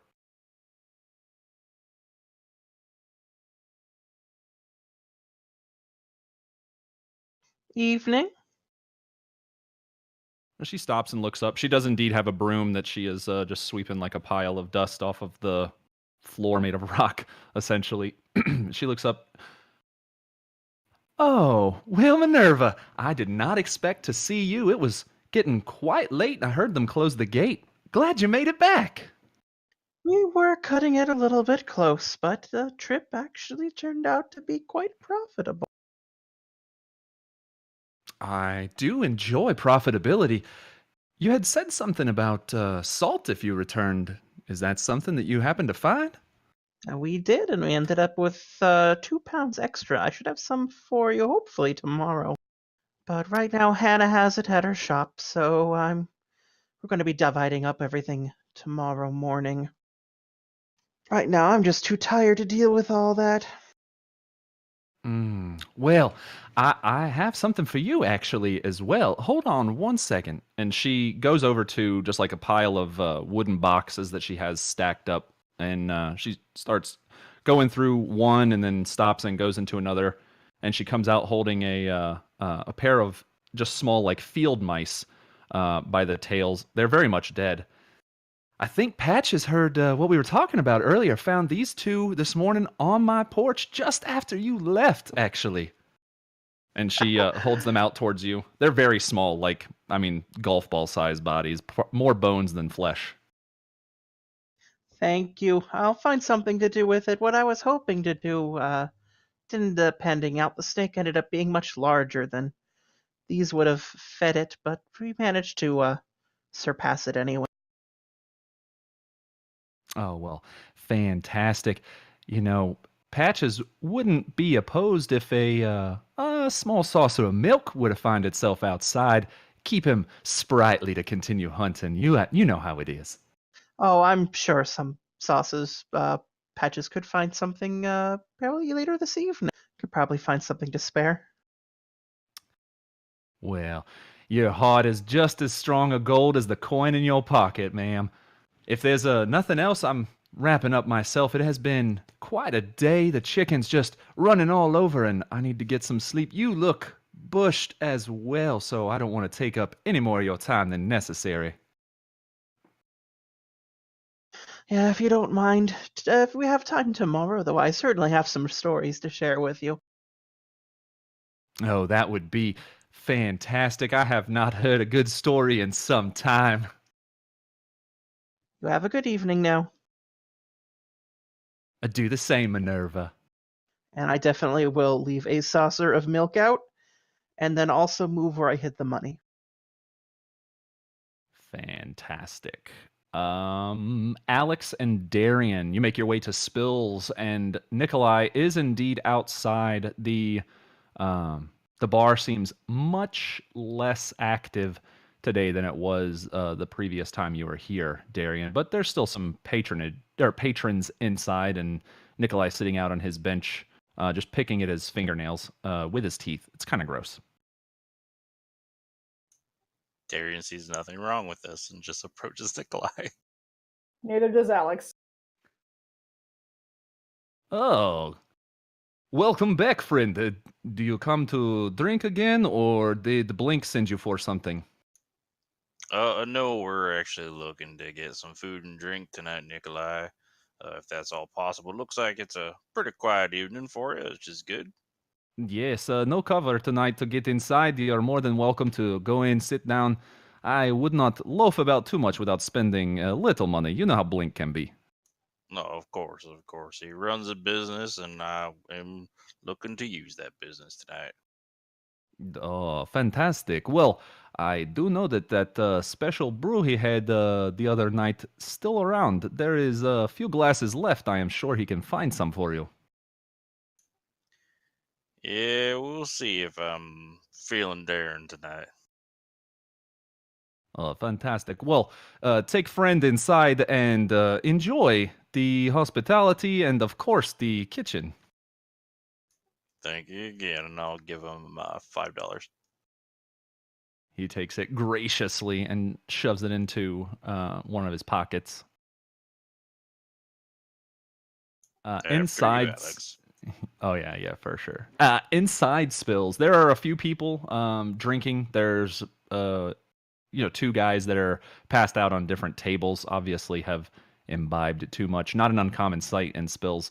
Um, and then Blink is behind the bar, just cleaning some stuff up. He has a plate that he is just picking random bits off of and eating while he moves around. But yeah, there's nothing like crazy going on by any means. It looks like we got the pick tonight, Alex. So really, wherever you want to sit, we can there, and I'll go get us a drink and some food. Alex just sits down in the seat that's nearest. All right then. And then Darian would approach the bar. Blink notices very quickly once you approach the bar and moves over right to you. So, what are you gonna have today, boy? Hey Blink. I would like, if you have it, 2 of your largest drinks would be ideal. And then 2 plates of food. And also, I was wondering, have you heard about Bandit coming back recently? I owe her thanks for a job that she set up for me, and I'm just wondering how I can repay her. Actually, now that you mention it, Bandit hasn't been here for 3-4 days now. Hmm. That's probably about the last time I saw her. That's weird. And hear where she might have been heading out or anything like that. Be really worth your while if you might be able to remember something like that, because I really like to thank her for the job. Can't say that I cared enough to even ask about where she was going. So I don't, but I'm sure someone does. You can ask around. I can ask, or Nikolai can stop people if you really need something, especially. And he kind of leans in and rubs his fingers together. If it's worth my while, of course. Yeah, no, definitely. If you and Nikolai could keep an ear out for if you hear anything about Bandit, it would definitely be, and I will slide about $30. It would definitely be a down payment of how gracious I would be for information like that. They puts his hand, like, just palm down over the money and gives you a wink with his one good eye. Can't tell if he's blinking or winking. But he gives a nod and he says, "Yeah, 2 drinks, 2 plates, and information if I should come across it. Anything else, boy?" No, we might keep them coming tonight. It's a good night, I think. Well, if Spills is good for nothing else, it is good for drinking. So I'll make sure to get those rolling right away. Like as always. All right. So it's not long after that the couple of plates of trash meat with some small potatoes comes out, and 2 large tankards of beer come out. Excuse me. I apologize. So you guys can take those over there. I'm going to jump back over to Professor November and Hannah. They were talking a little bit about quantum Lee entanglements and speed of light limitations, it looks like. Yes, let us explore. Let us explore that theory further. Quantum entanglement is a wonderful theory, but honestly, I think I'm drawn to this man. Excuse me, Hannah. And he's gonna walk straight to the end as nigh man. Still babbling mostly incoherently, even to you, just like words that don't actually sound like English, but every once in a while it's split up by the falling was only the beginning. The Kalists are here. They have been seen. They have been spotted. They are coming. There is more on the horizon. Seen where? What do they look like? He stops for a second and looks at you, like acknowledging that you have talked to him, but does like a full 2-turn spin on one of his feet on the box, loses his balance a little bit, but almost looks past you as he continues like waving the newspaper back and forth. They are coming! They are here! The Kalis must be aliens. They're aliens, right? What form have they taken? What form? And I'm trying to like spin him around. Like I picture he turns and then I chase after his turn and the door floats behind me. So you're not touching him, you're just trying to stay in his eyesight. Staying in his eyesight, yeah. Yeah, he's doing everything he can essentially to dodge you being in front of either him or his sign. But he waves it up in the air or down low, turns, shifts. He never gets off of the box, and he doesn't address anybody particularly, and he doesn't seem to be paying attention to you. You see that his lips are dry and cracked. Again, his skin is very gaunt, so you can make out that the lightweight armor underneath his clothes is there because his chest looks kind of boxy, and it wouldn't be that way on somebody so malnourished. But he doesn't ever address any of the things that you say. He just keeps repeating himself, babbling. The Kalists, the falling was nothing. The falling was only the beginning. Remy. He stops moving almost immediately when you start saying his name, and he looks over at you and kind of cocks a head to the side. Come, Remy. eat. I have some water and food for you. Come, you can come back and stand here in a moment. Come eat. This is more important. Food and water mean nothing if our bodies are broken and dead at the hands of the Kalist, at the feet of the falling. Ee. He will listen to you while you eat. Come, Remy. You need to drink water in order to speak as long as you have. This man will listen to everything you say and will repeat it to everyone he meets. Yes. Remy. He points at the professor. He is only one. You are only one. The Kalist are many. Ee is many. What is Ee? The falling. The reason. You two are inconsequential. Everyone must know now. And he waves his paper around more and more. Yes, but they must know, but we also must learn. We must learn so that we can defend ourselves from the Kaelists. The Kaelists? I don't even know what form they've taken. Are they lizards? Are they gray? Are they incorporeal?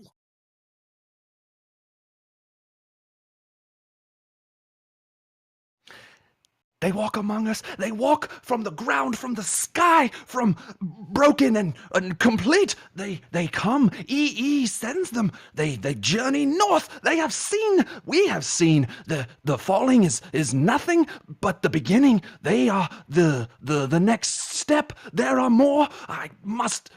You all must know, defend is not something and just keeps going and going and going. If he does. Oh, so he's not coming to eat because he's. EE! What is this EE? Is this an AI? Is this some sort of cybernetic creature? He, who was that we lost? I just want to make sure it wasn't. It was not. Okay. It was, sorry. So you asked, who's EE? Blah, blah, blah. So he stops the moment you address that, and, he like leans down, feet on the box still, and he's like kind of squatted and he leans over. And you can see that he has an adjudicator's bracelet on, one of the walking prisoner bracelets, essentially. But he just draws in the dust the two letters E. And he stands back up and he holds the paper in one hand and he points down with his other hand, like palm up, just open at it. E. It's. I do not know what it is. The Kaelists, the falling, it's all connected. It's all behind. It's all behind them. That right there, that is what we must know. There is no defense. There is no knowing. No, there is knowing. We just need to learn. This is all about learning. You have faced the horror, the realization of what has been done to us, and you choose to crack. Well, I am not going to crack, sir. No, sir, I will not crack. I will learn everything there is to know, and I will use what I learn against them. Them, they, all of this. You are one. They are many, or they are few, or one. They have sent them. They have started the clock, and the clock ticks, and it ticks down, and it will be the end of us all. The falling was only the beginning. The end is nigh. Yes. Well, nothing's new then. But thank you for your information. A name, but no face.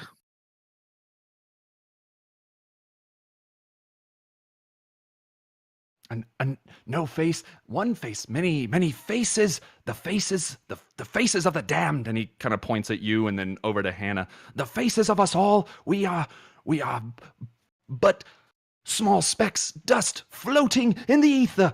EE has greater plans. The Kaelists are the beginning of those plans, and they have been seen. They want, they hunger.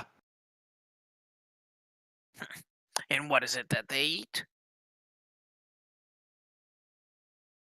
They thrive upon you, upon me. They thrive upon knowledge, and those that are lost, the wanderers, they thrive upon themselves. That is, they consume everything.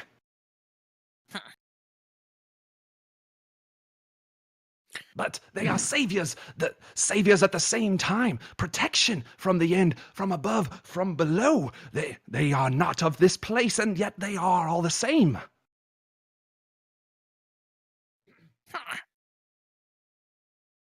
He's just humming at him. Well. Remy, come eat. Come eat, and you can come back here later. So Remy stops for just a second and kind of... No, I must not be distracted. Give me a persuasion advantage with the smell.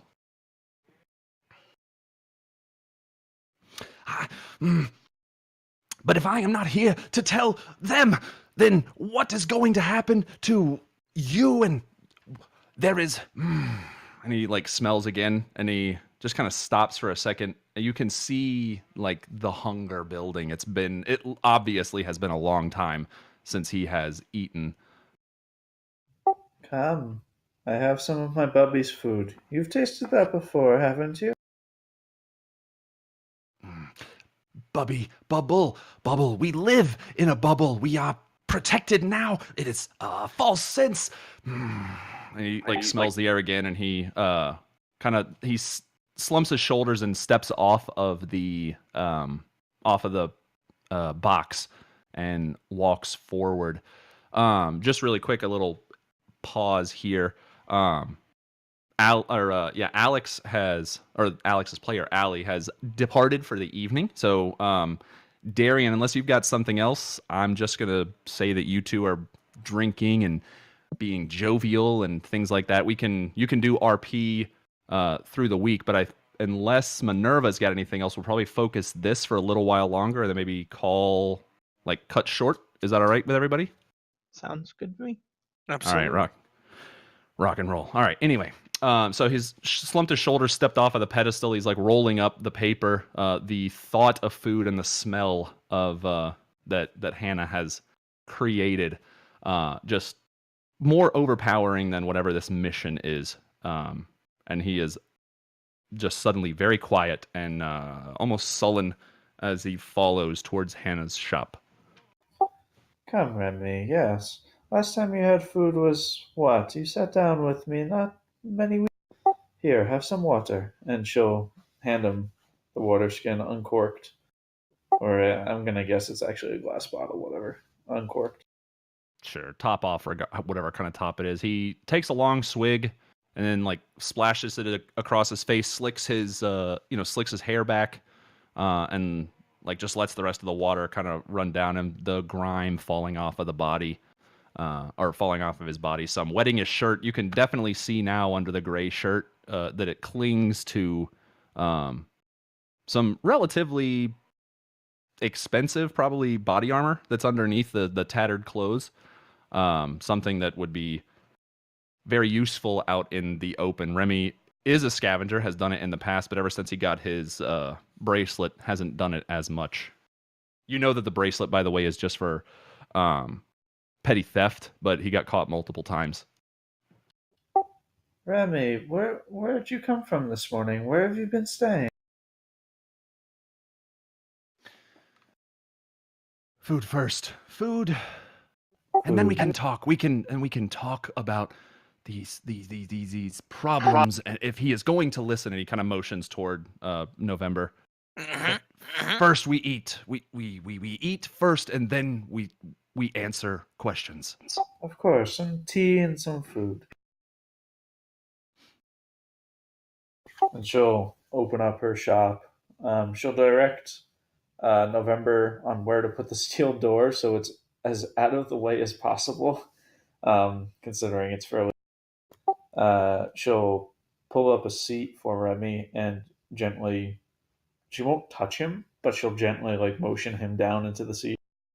Put on some water to boil with some leftover tea from whenever it was here, and we'll bring out some one of her rations that she has in her shop for Remy. So it's only about 5 minutes. He eats heartily, drinks deeply, and is. You can tell after about 5 minutes is kind of sated and looks for what the questions are. Anytime Professor or Hannah, either one of you, when you ask questions, roll a persuasion, please. You're trying to draw information out of this guy. So Remy, what has the last few days been like for you? Where'd you come from? I haven't seen you in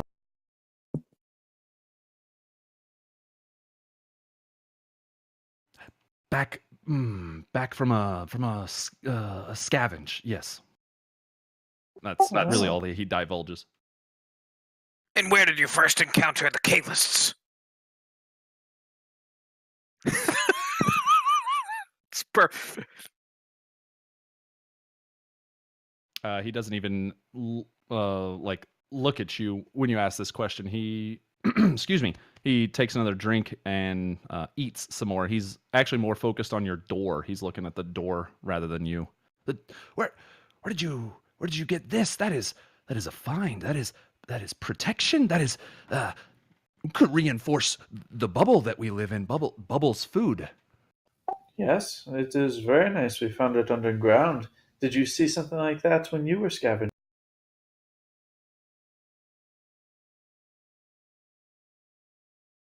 Like this? No, not at all. Not like this. Not where I was. Go on. Where were you?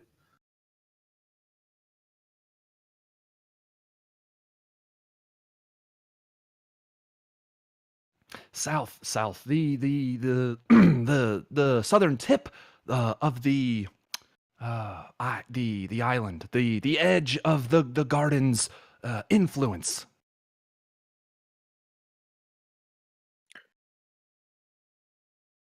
Does Hannah know who he usually scavenges with? He is like a freelancer, so he will just go with different groups. He's got like a normal running pack that you don't necessarily know. They're much less flamboyant about their travels or anything like that. Um, Let me know if Hannah would not make this connection, but I am. Um, with the how nice his body armor is, would Hannah make the connection that he might have been going with bandits somewhere? Is this the level of stuff that she wears? This is like on par with what Bandit's gear would be. It would be maybe a safe assumption that he could have been with Bandit, but you didn't see him when Bandit left. And you did see most of Bandit's group like leaving right before you guys did the first day. Okay. Who are you with when you went scavenging down south?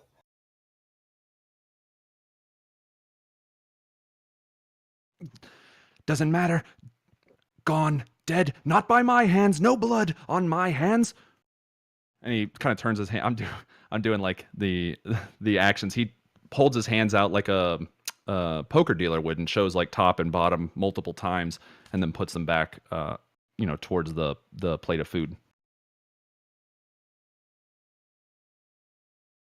And the Kalis said you met them before. Are they someone that you knew before?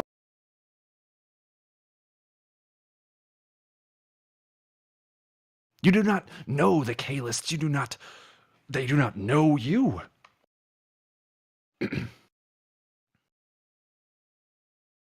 Do you know the Kalists?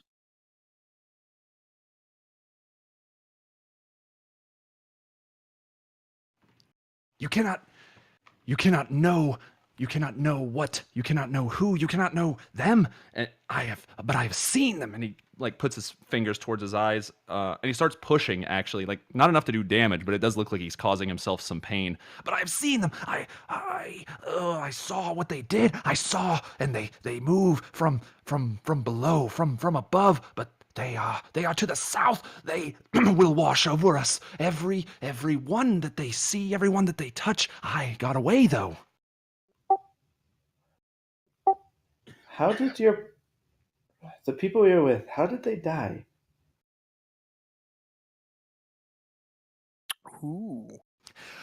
Ribbons. The Kalis, they, and he like points at one of your, half-made weapons. They need not those, and he holds his hands up and like makes a claw motion.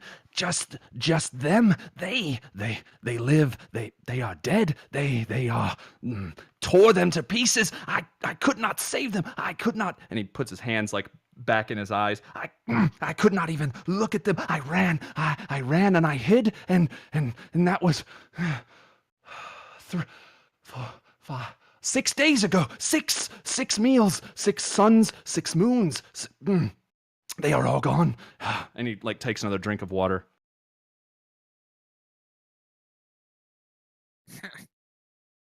Curious, Hannah. Very. This is odd. Who hired you when you went down there? Who are you with?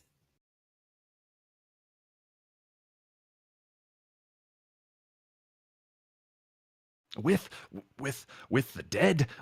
Hired?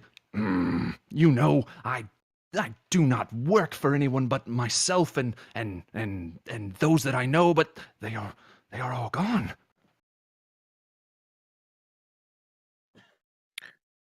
No, but who were you with? And my hand goes to my pouch, and I'm touching a ball, and I'm bringing my finger up to my head. Who were you with? Really? And I'm casting Detect Thoughts. And I just want to see what his surface thoughts are at first to the question of who were you with, really? Sure. What's your save? I think it's It's a save a on that. surface thought. It is not. I initially learn the surface thoughts of the creature, what is most on its mind in that moment, and then as an action, I can either probe deeper or shift to hear another person's thoughts. They only do the will save if I'm probing deeper. Gotcha. Okay. Just just as a refresher, since it's been a while since we've used these spells, remember that unless specifically stated, a creature knows that it was affected by something. Like it can feel the skimming or remembers the skimming after the fact, essentially. If you still want to do it, you're more than welcome to. Yep, I'm still doing it. Okay. I need to know who he was with. Sure. So I must you see, know my flaw: willingness to believe theory without supporting everything, including evidence, and my ideal is truth above everything else. give me an intelligence or a wisdom check, whichever you prefer. Actually, an advantage. You're from this area, so I'll even give you advantage on it.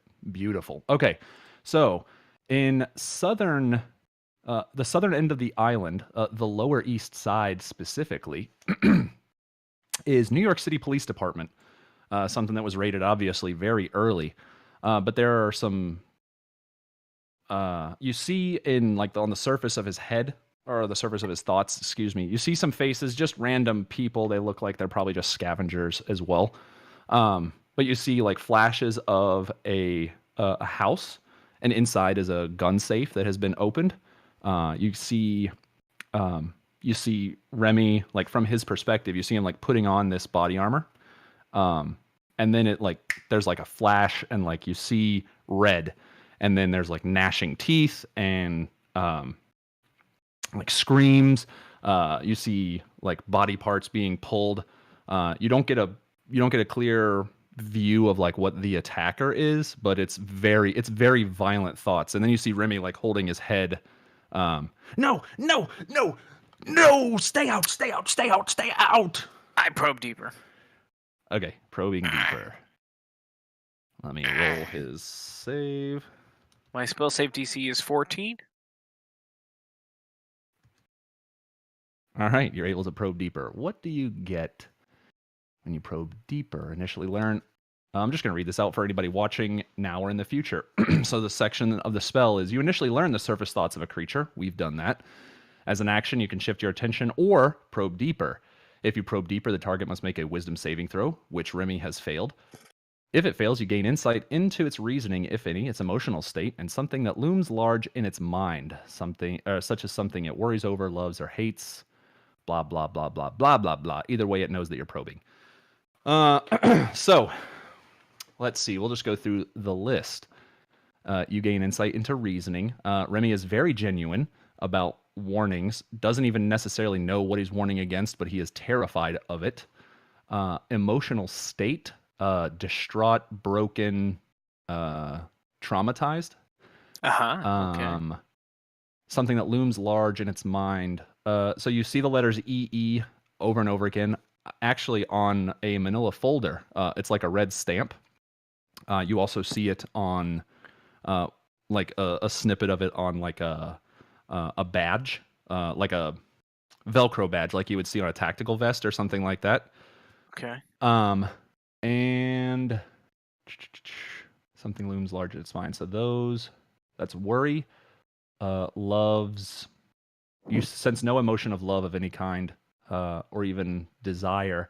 And then hate. You see. Give me an intelligence or wisdom check again. This time, no advantage. I will do intelligence. And this is to recognize. You see a mouth chewing. The mouth itself is. Let's do a perception. How often does Professor November use this to like skim people's thoughts? Is this something he's done a lot, or is this something he holds yes. back? Okay. No, Go ahead and give me... I imagine him doing it like quietly in a bar and then just kind of like skimming people's thoughts just as he explored the math of the spell. He needed to learn how to do this, and then he doesn't normally probe deeper unless there's an arrangement or critical information he must know. Sure.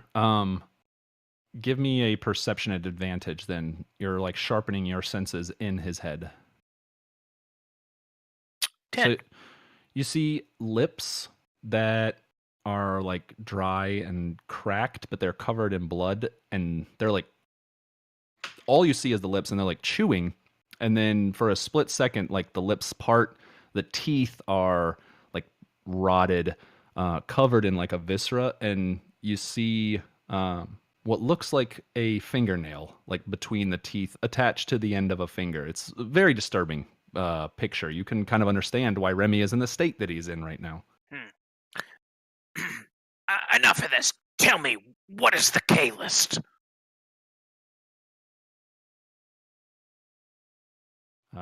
Questions verbally directed at... Oh, this is the spell again, by the way. Questions verbally directed at the target creature naturally shape the course of its thoughts, so the spell is particularly effective as a part of interrogation.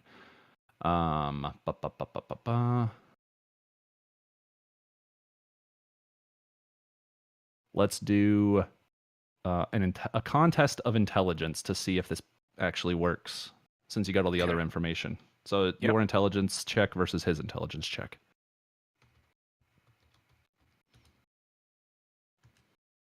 No, that's not... No, you didn't defeat me, and I give him the 10. All right, so you see, like, he squints his eyes, you feel him pushing you out of his head, and you change the fates, obviously, and so you're able to probe deeper with your question of who are the K-lists, and... all right, this is meta knowledge, Dylan and everybody else who's listening. But we're doing a little bit better with the meta game stuff, obviously. So the images flash again. Remy is not speaking. He's almost crying at this point as you're like breaking down his mental barriers. But you see, it's again that picture of the lips and the teeth and the chewing. But then it zooms back almost like a camera would, pulling out. You see it's a dark room, and you see like the beam of a flashlight moving around very frantically, and it stops on this thing, and you now know that you're looking from Remy's point of view. It's night has fallen. You're in this same house, a police safe house essentially, that's not far from the police station in the Lower East Side. So the flashlight moves back and forth, and then it stops, and you see a body on the ground. It has body armor on, but the stomach is like gored open, and its arm is being held by what looks originally like a man hunched over him. The man is holding the wrist, and he's got the hand in the mouth, and he pulls it away, and he's chewing. And then you see that this man is like gray of flesh. The cheeks are almost completely gone. They've been clawed away or chewed away, so you can see like the teeth and the jaw bones and things like that. There is a large hole in the stomach so far through that you can see like the spinal column and some of the rotted entrails kind of spilling out. In layman's terms, in D&D terms, this is very clearly something that you have ever seen before. You're so shocked by this sight. You never... truth when you've done this before, it's never been something that's unbelievable. like this. So I'm going to need you to give me a wisdom save as well. Absolutely. By the way, this is incredibly horrifying, and I am so happy I took this spell, and you are doing an excellent job as a dungeon master to describe the effects of this spell. Extra 100 roleplay points to. For the I'm just kidding. battery. All right. So you feel like this wave of the same madness that's in Remy. Like you understand the effects. You're able to fight it off just barely. The DC was actually 13. So you're able to fight this off, but you now understand why he is just so broken. Like, you've seen and heard stories, or not seen, you've heard stories of people eating other people out of desperation because of, like, the state that the world is in. Never a corpse walking around. So it is nearly mind-breaking for you as well, but you're able to fight that off, like, just at the last second. And I will stop probing his mind. And He is crying, like, face on the table at this point. Your vision readjusts because you were in his head. You haven't seen this going on. Hannah, you saw this as Professor November asked that question. Remy had, like, bounced his head off the table, and he was down, like, holding the back of his head, like, down toward the table, and he is sobbing, like, uncontrollably sobbing right now. Do I have any idea what just happened? Like the spell. I know he cast a spell because he cast a spell, but do I have any idea what that spell is? Because you use mind magic as well with your suggestion, go ahead and give me an Arcana check at advantage. Yes, the somatic component of this spell, you have, like, moved your fingers kind of in a similar manner, so you know that this was an influence of some kind. You're not 100% sure necessarily what happened, but you know that there was a shared experience between these two. You've done some of the same kind of things. And his eyes are wide. What did you just do to him? I'm sharing the burden. Sharing his burden. I understand this man now and what he has seen. It's all right, Remy. Continues to sob. Remy? She gingerly touches his shoulder in a gentle manner, trying to soothe. This is just a little, like, wooden table, right? Like 4 legs, lightweight. I wouldn't say necessarily lightweight. It's not, like, super heavy. It's not solid wood, but it's maybe 50 pounds or so. It has to hold a lot of the stuff she works with. Sure. So it's a heavy-duty, like, dining / workbench. I would say it's probably a dining table she was able to scrap together. Okay.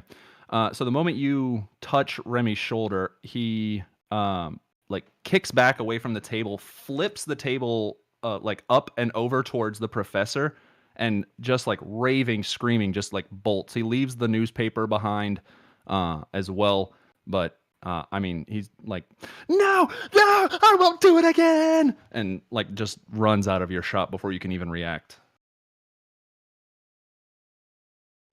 What did you do?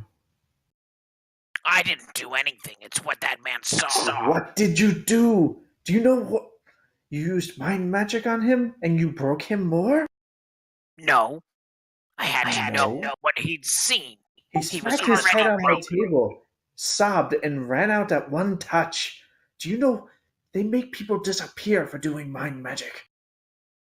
Well, I won't tell on you if you don't tell on me. A man just ran screaming out of my shop, November. Well, excuse me, but when you invite a crazy man, sometimes crazy things happen. People won't think anything.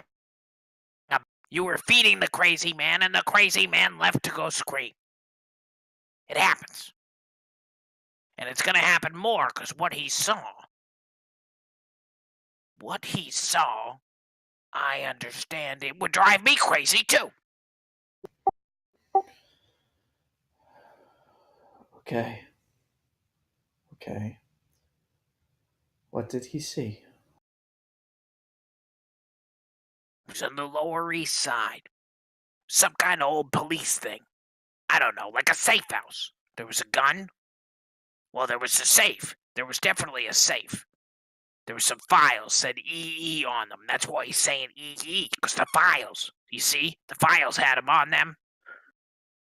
Maybe it's on the building. I don't know. I don't remember that.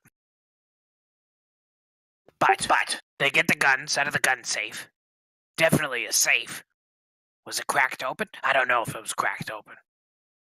Next thing he sees, flashlight, putting on the armor. He's got that cool armor he was wearing. I'm sure you've heard of cannibals.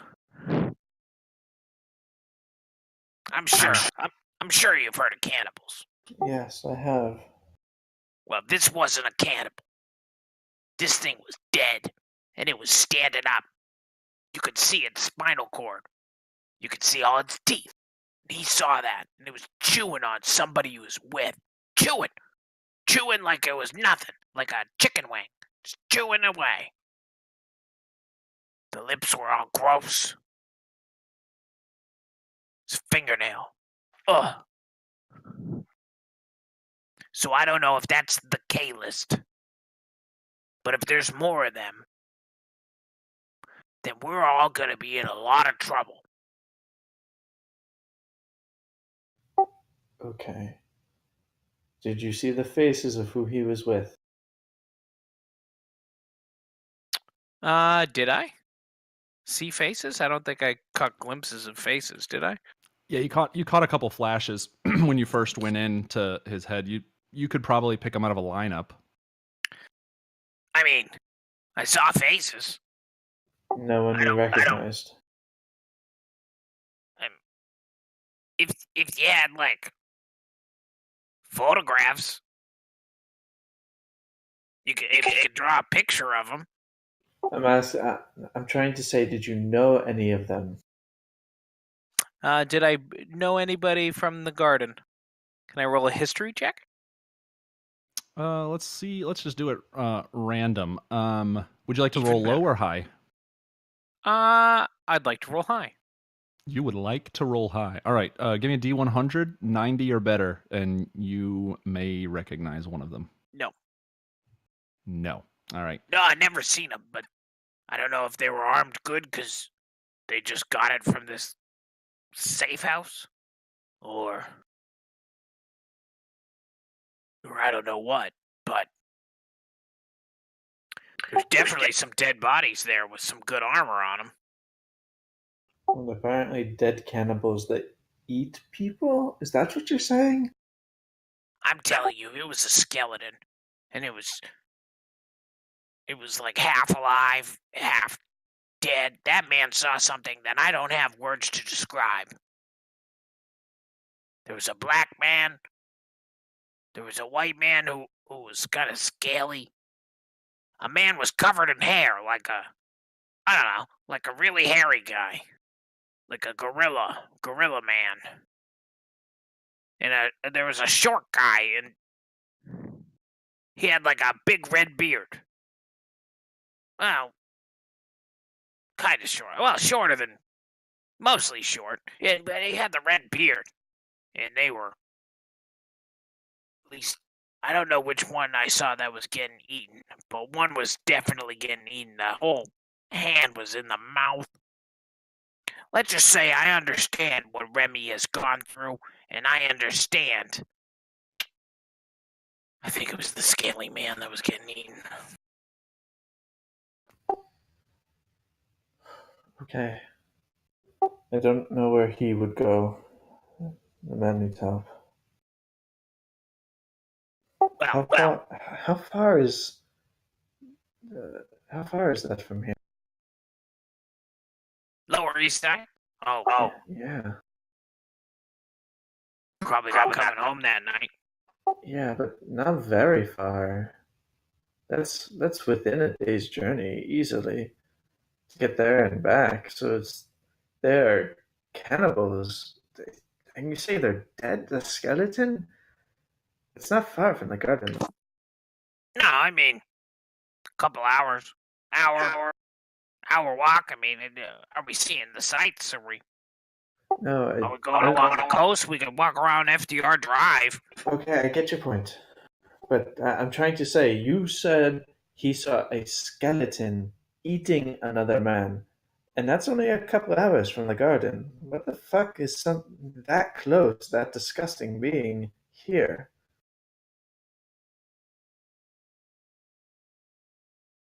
Yeah, that's why he's talking about the bubble and how we need to get the safety bubble. But he's also talking about the K list. I'm not sure if this is the K list.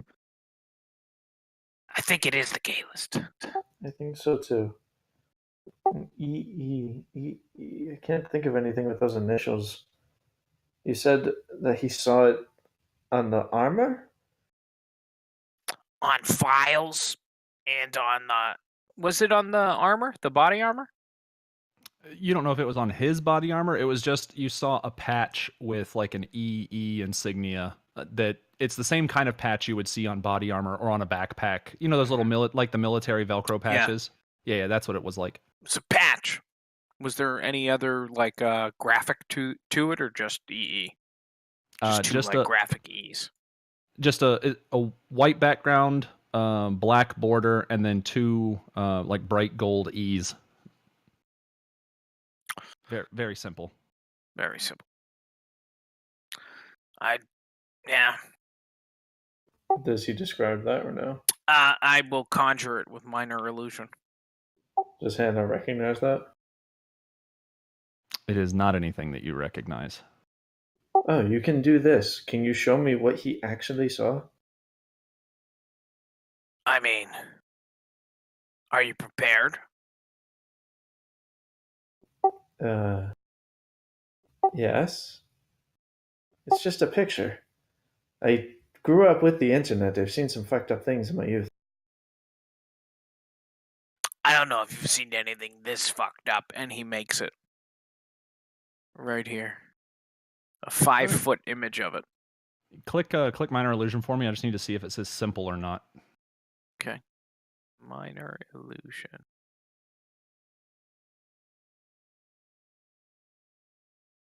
Sound or an image of an object within range. All right. So this is where it gets a little touchy. If you tell you what, I'm gonna just give you some. Hold on. Do you have any other illusion magic for like a higher spell slot by any chance? I do not. Okay.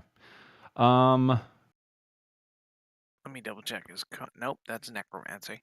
Let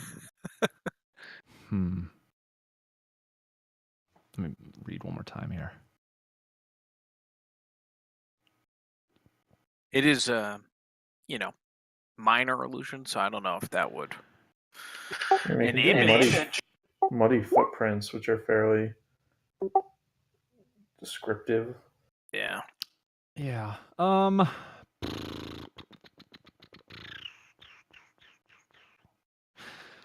Tell you what, you can, because there's no concentration on it, you can cast it multiple times and it lasts for a minute. It'll take some time, but you can like put together like a kind of a collage to give a rough idea. It is for reaction sake. It is not as trying as the vision that you saw. Like you can't quite pin down what the horror. The horror of it, but it's enough to get it across. Dylan, you're able to recognize that it's like a corpse eating the hand of somebody else. It's like a poorly animated like early 90s computer graphic essentially. Does that make sense? So it's not scary to you, but it's enough to get it's enough to get the message across. Okay.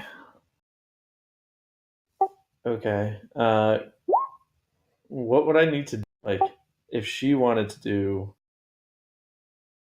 to try and make it less 90s image and use her imagination to fill in to try and see if November goes, oh yeah, like that.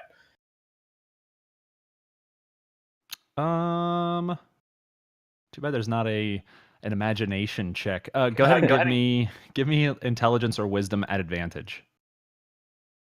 Yeah, so 15. Yeah, you'll be able to like sharpen it up. So you get like, 2014 Dawn of the Dead style. Like you get there. You're able to sharpen it up some, and it's Like enough. this? It's enough November where you're like, oh yeah, that's dang close, but it's way worse than that because it was real. Yeah, way worse than that, but that's what it looks like.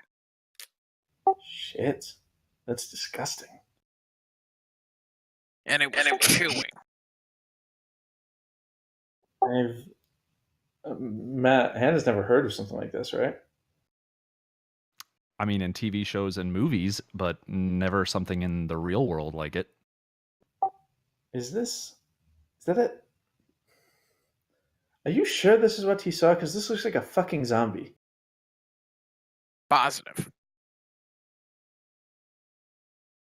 What the fuck? I didn't make this up, Hannah. I don't think you were making it up, but it's a zombie November. What the fuck? What? Aliens? Zombies? If the zombies are real, then the vampires are real. And I know the werewolves are real. I mean, my Bobby turned into a hawk earlier today, so I can't discount it, but There's a knock on your door frame from behind you. she turns.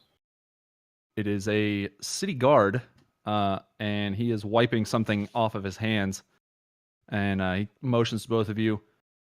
Excuse me. Can you two step outside for a minute? Yeah, of course. What's going on? She'll step out. You see as you look down, are you standing up too, November? Yeah, I'll stand up, of course. Okay.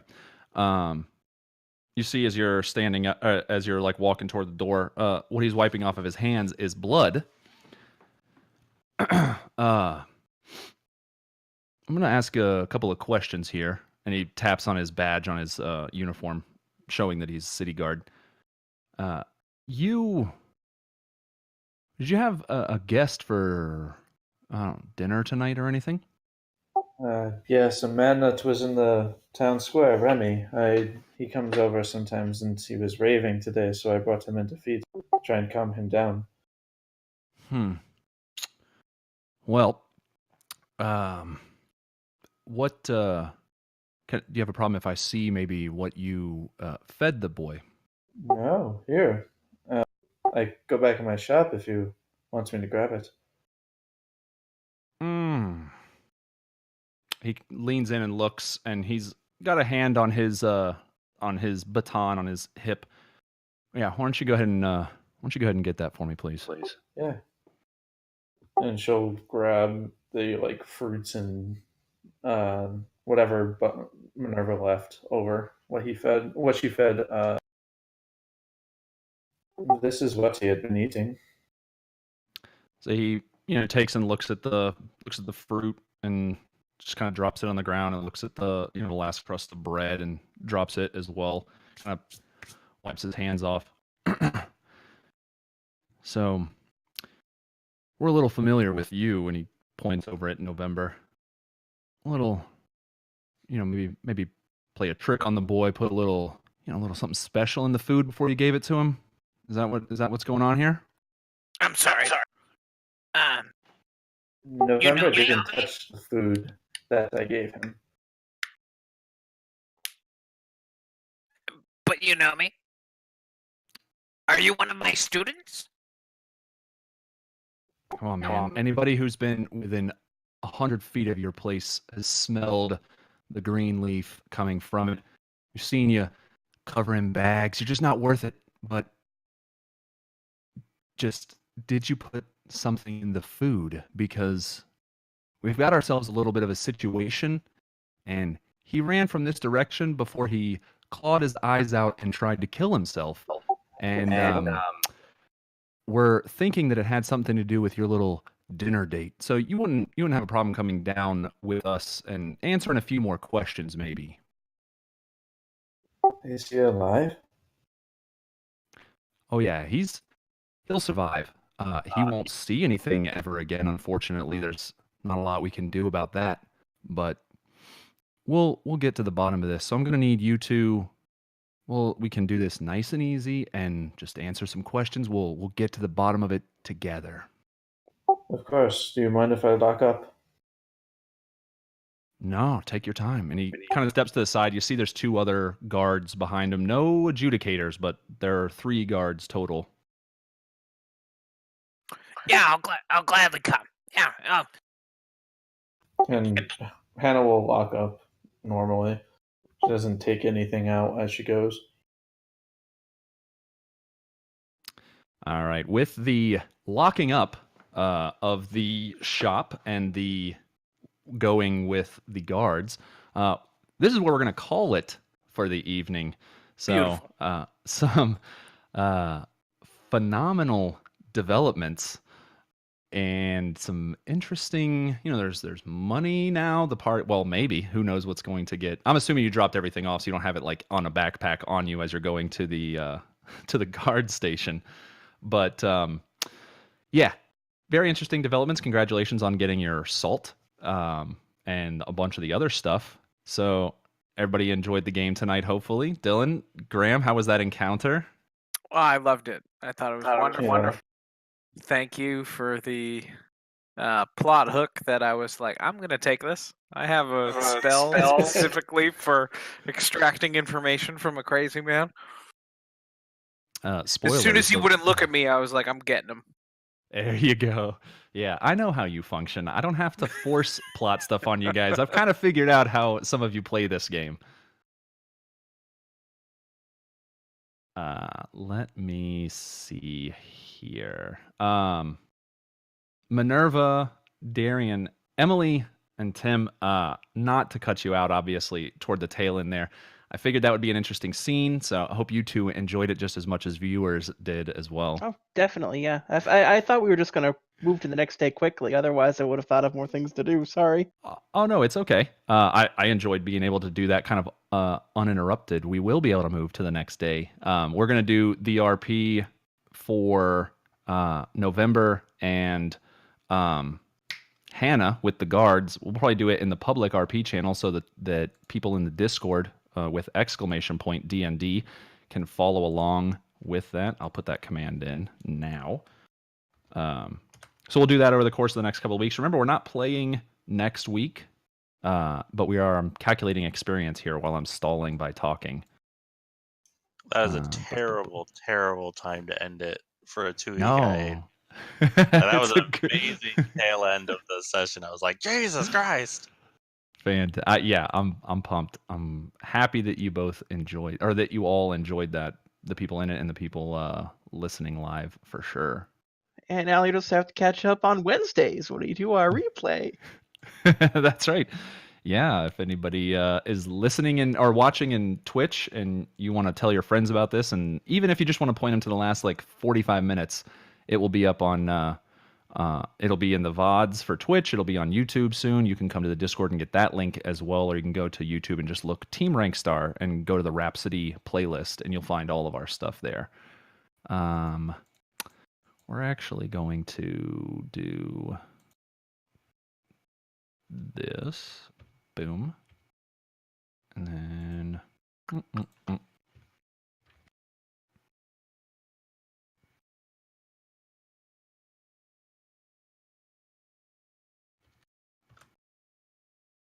Ugh. Calculators are rough for this. What does everybody have going on? An undead thing. That was scary. What does everybody have going on next week with your day off? Any ideas? No idea. Wait, day off? Yeah, So we're not playing Friday next week, so Friday night is open. Probably nothing noteworthy.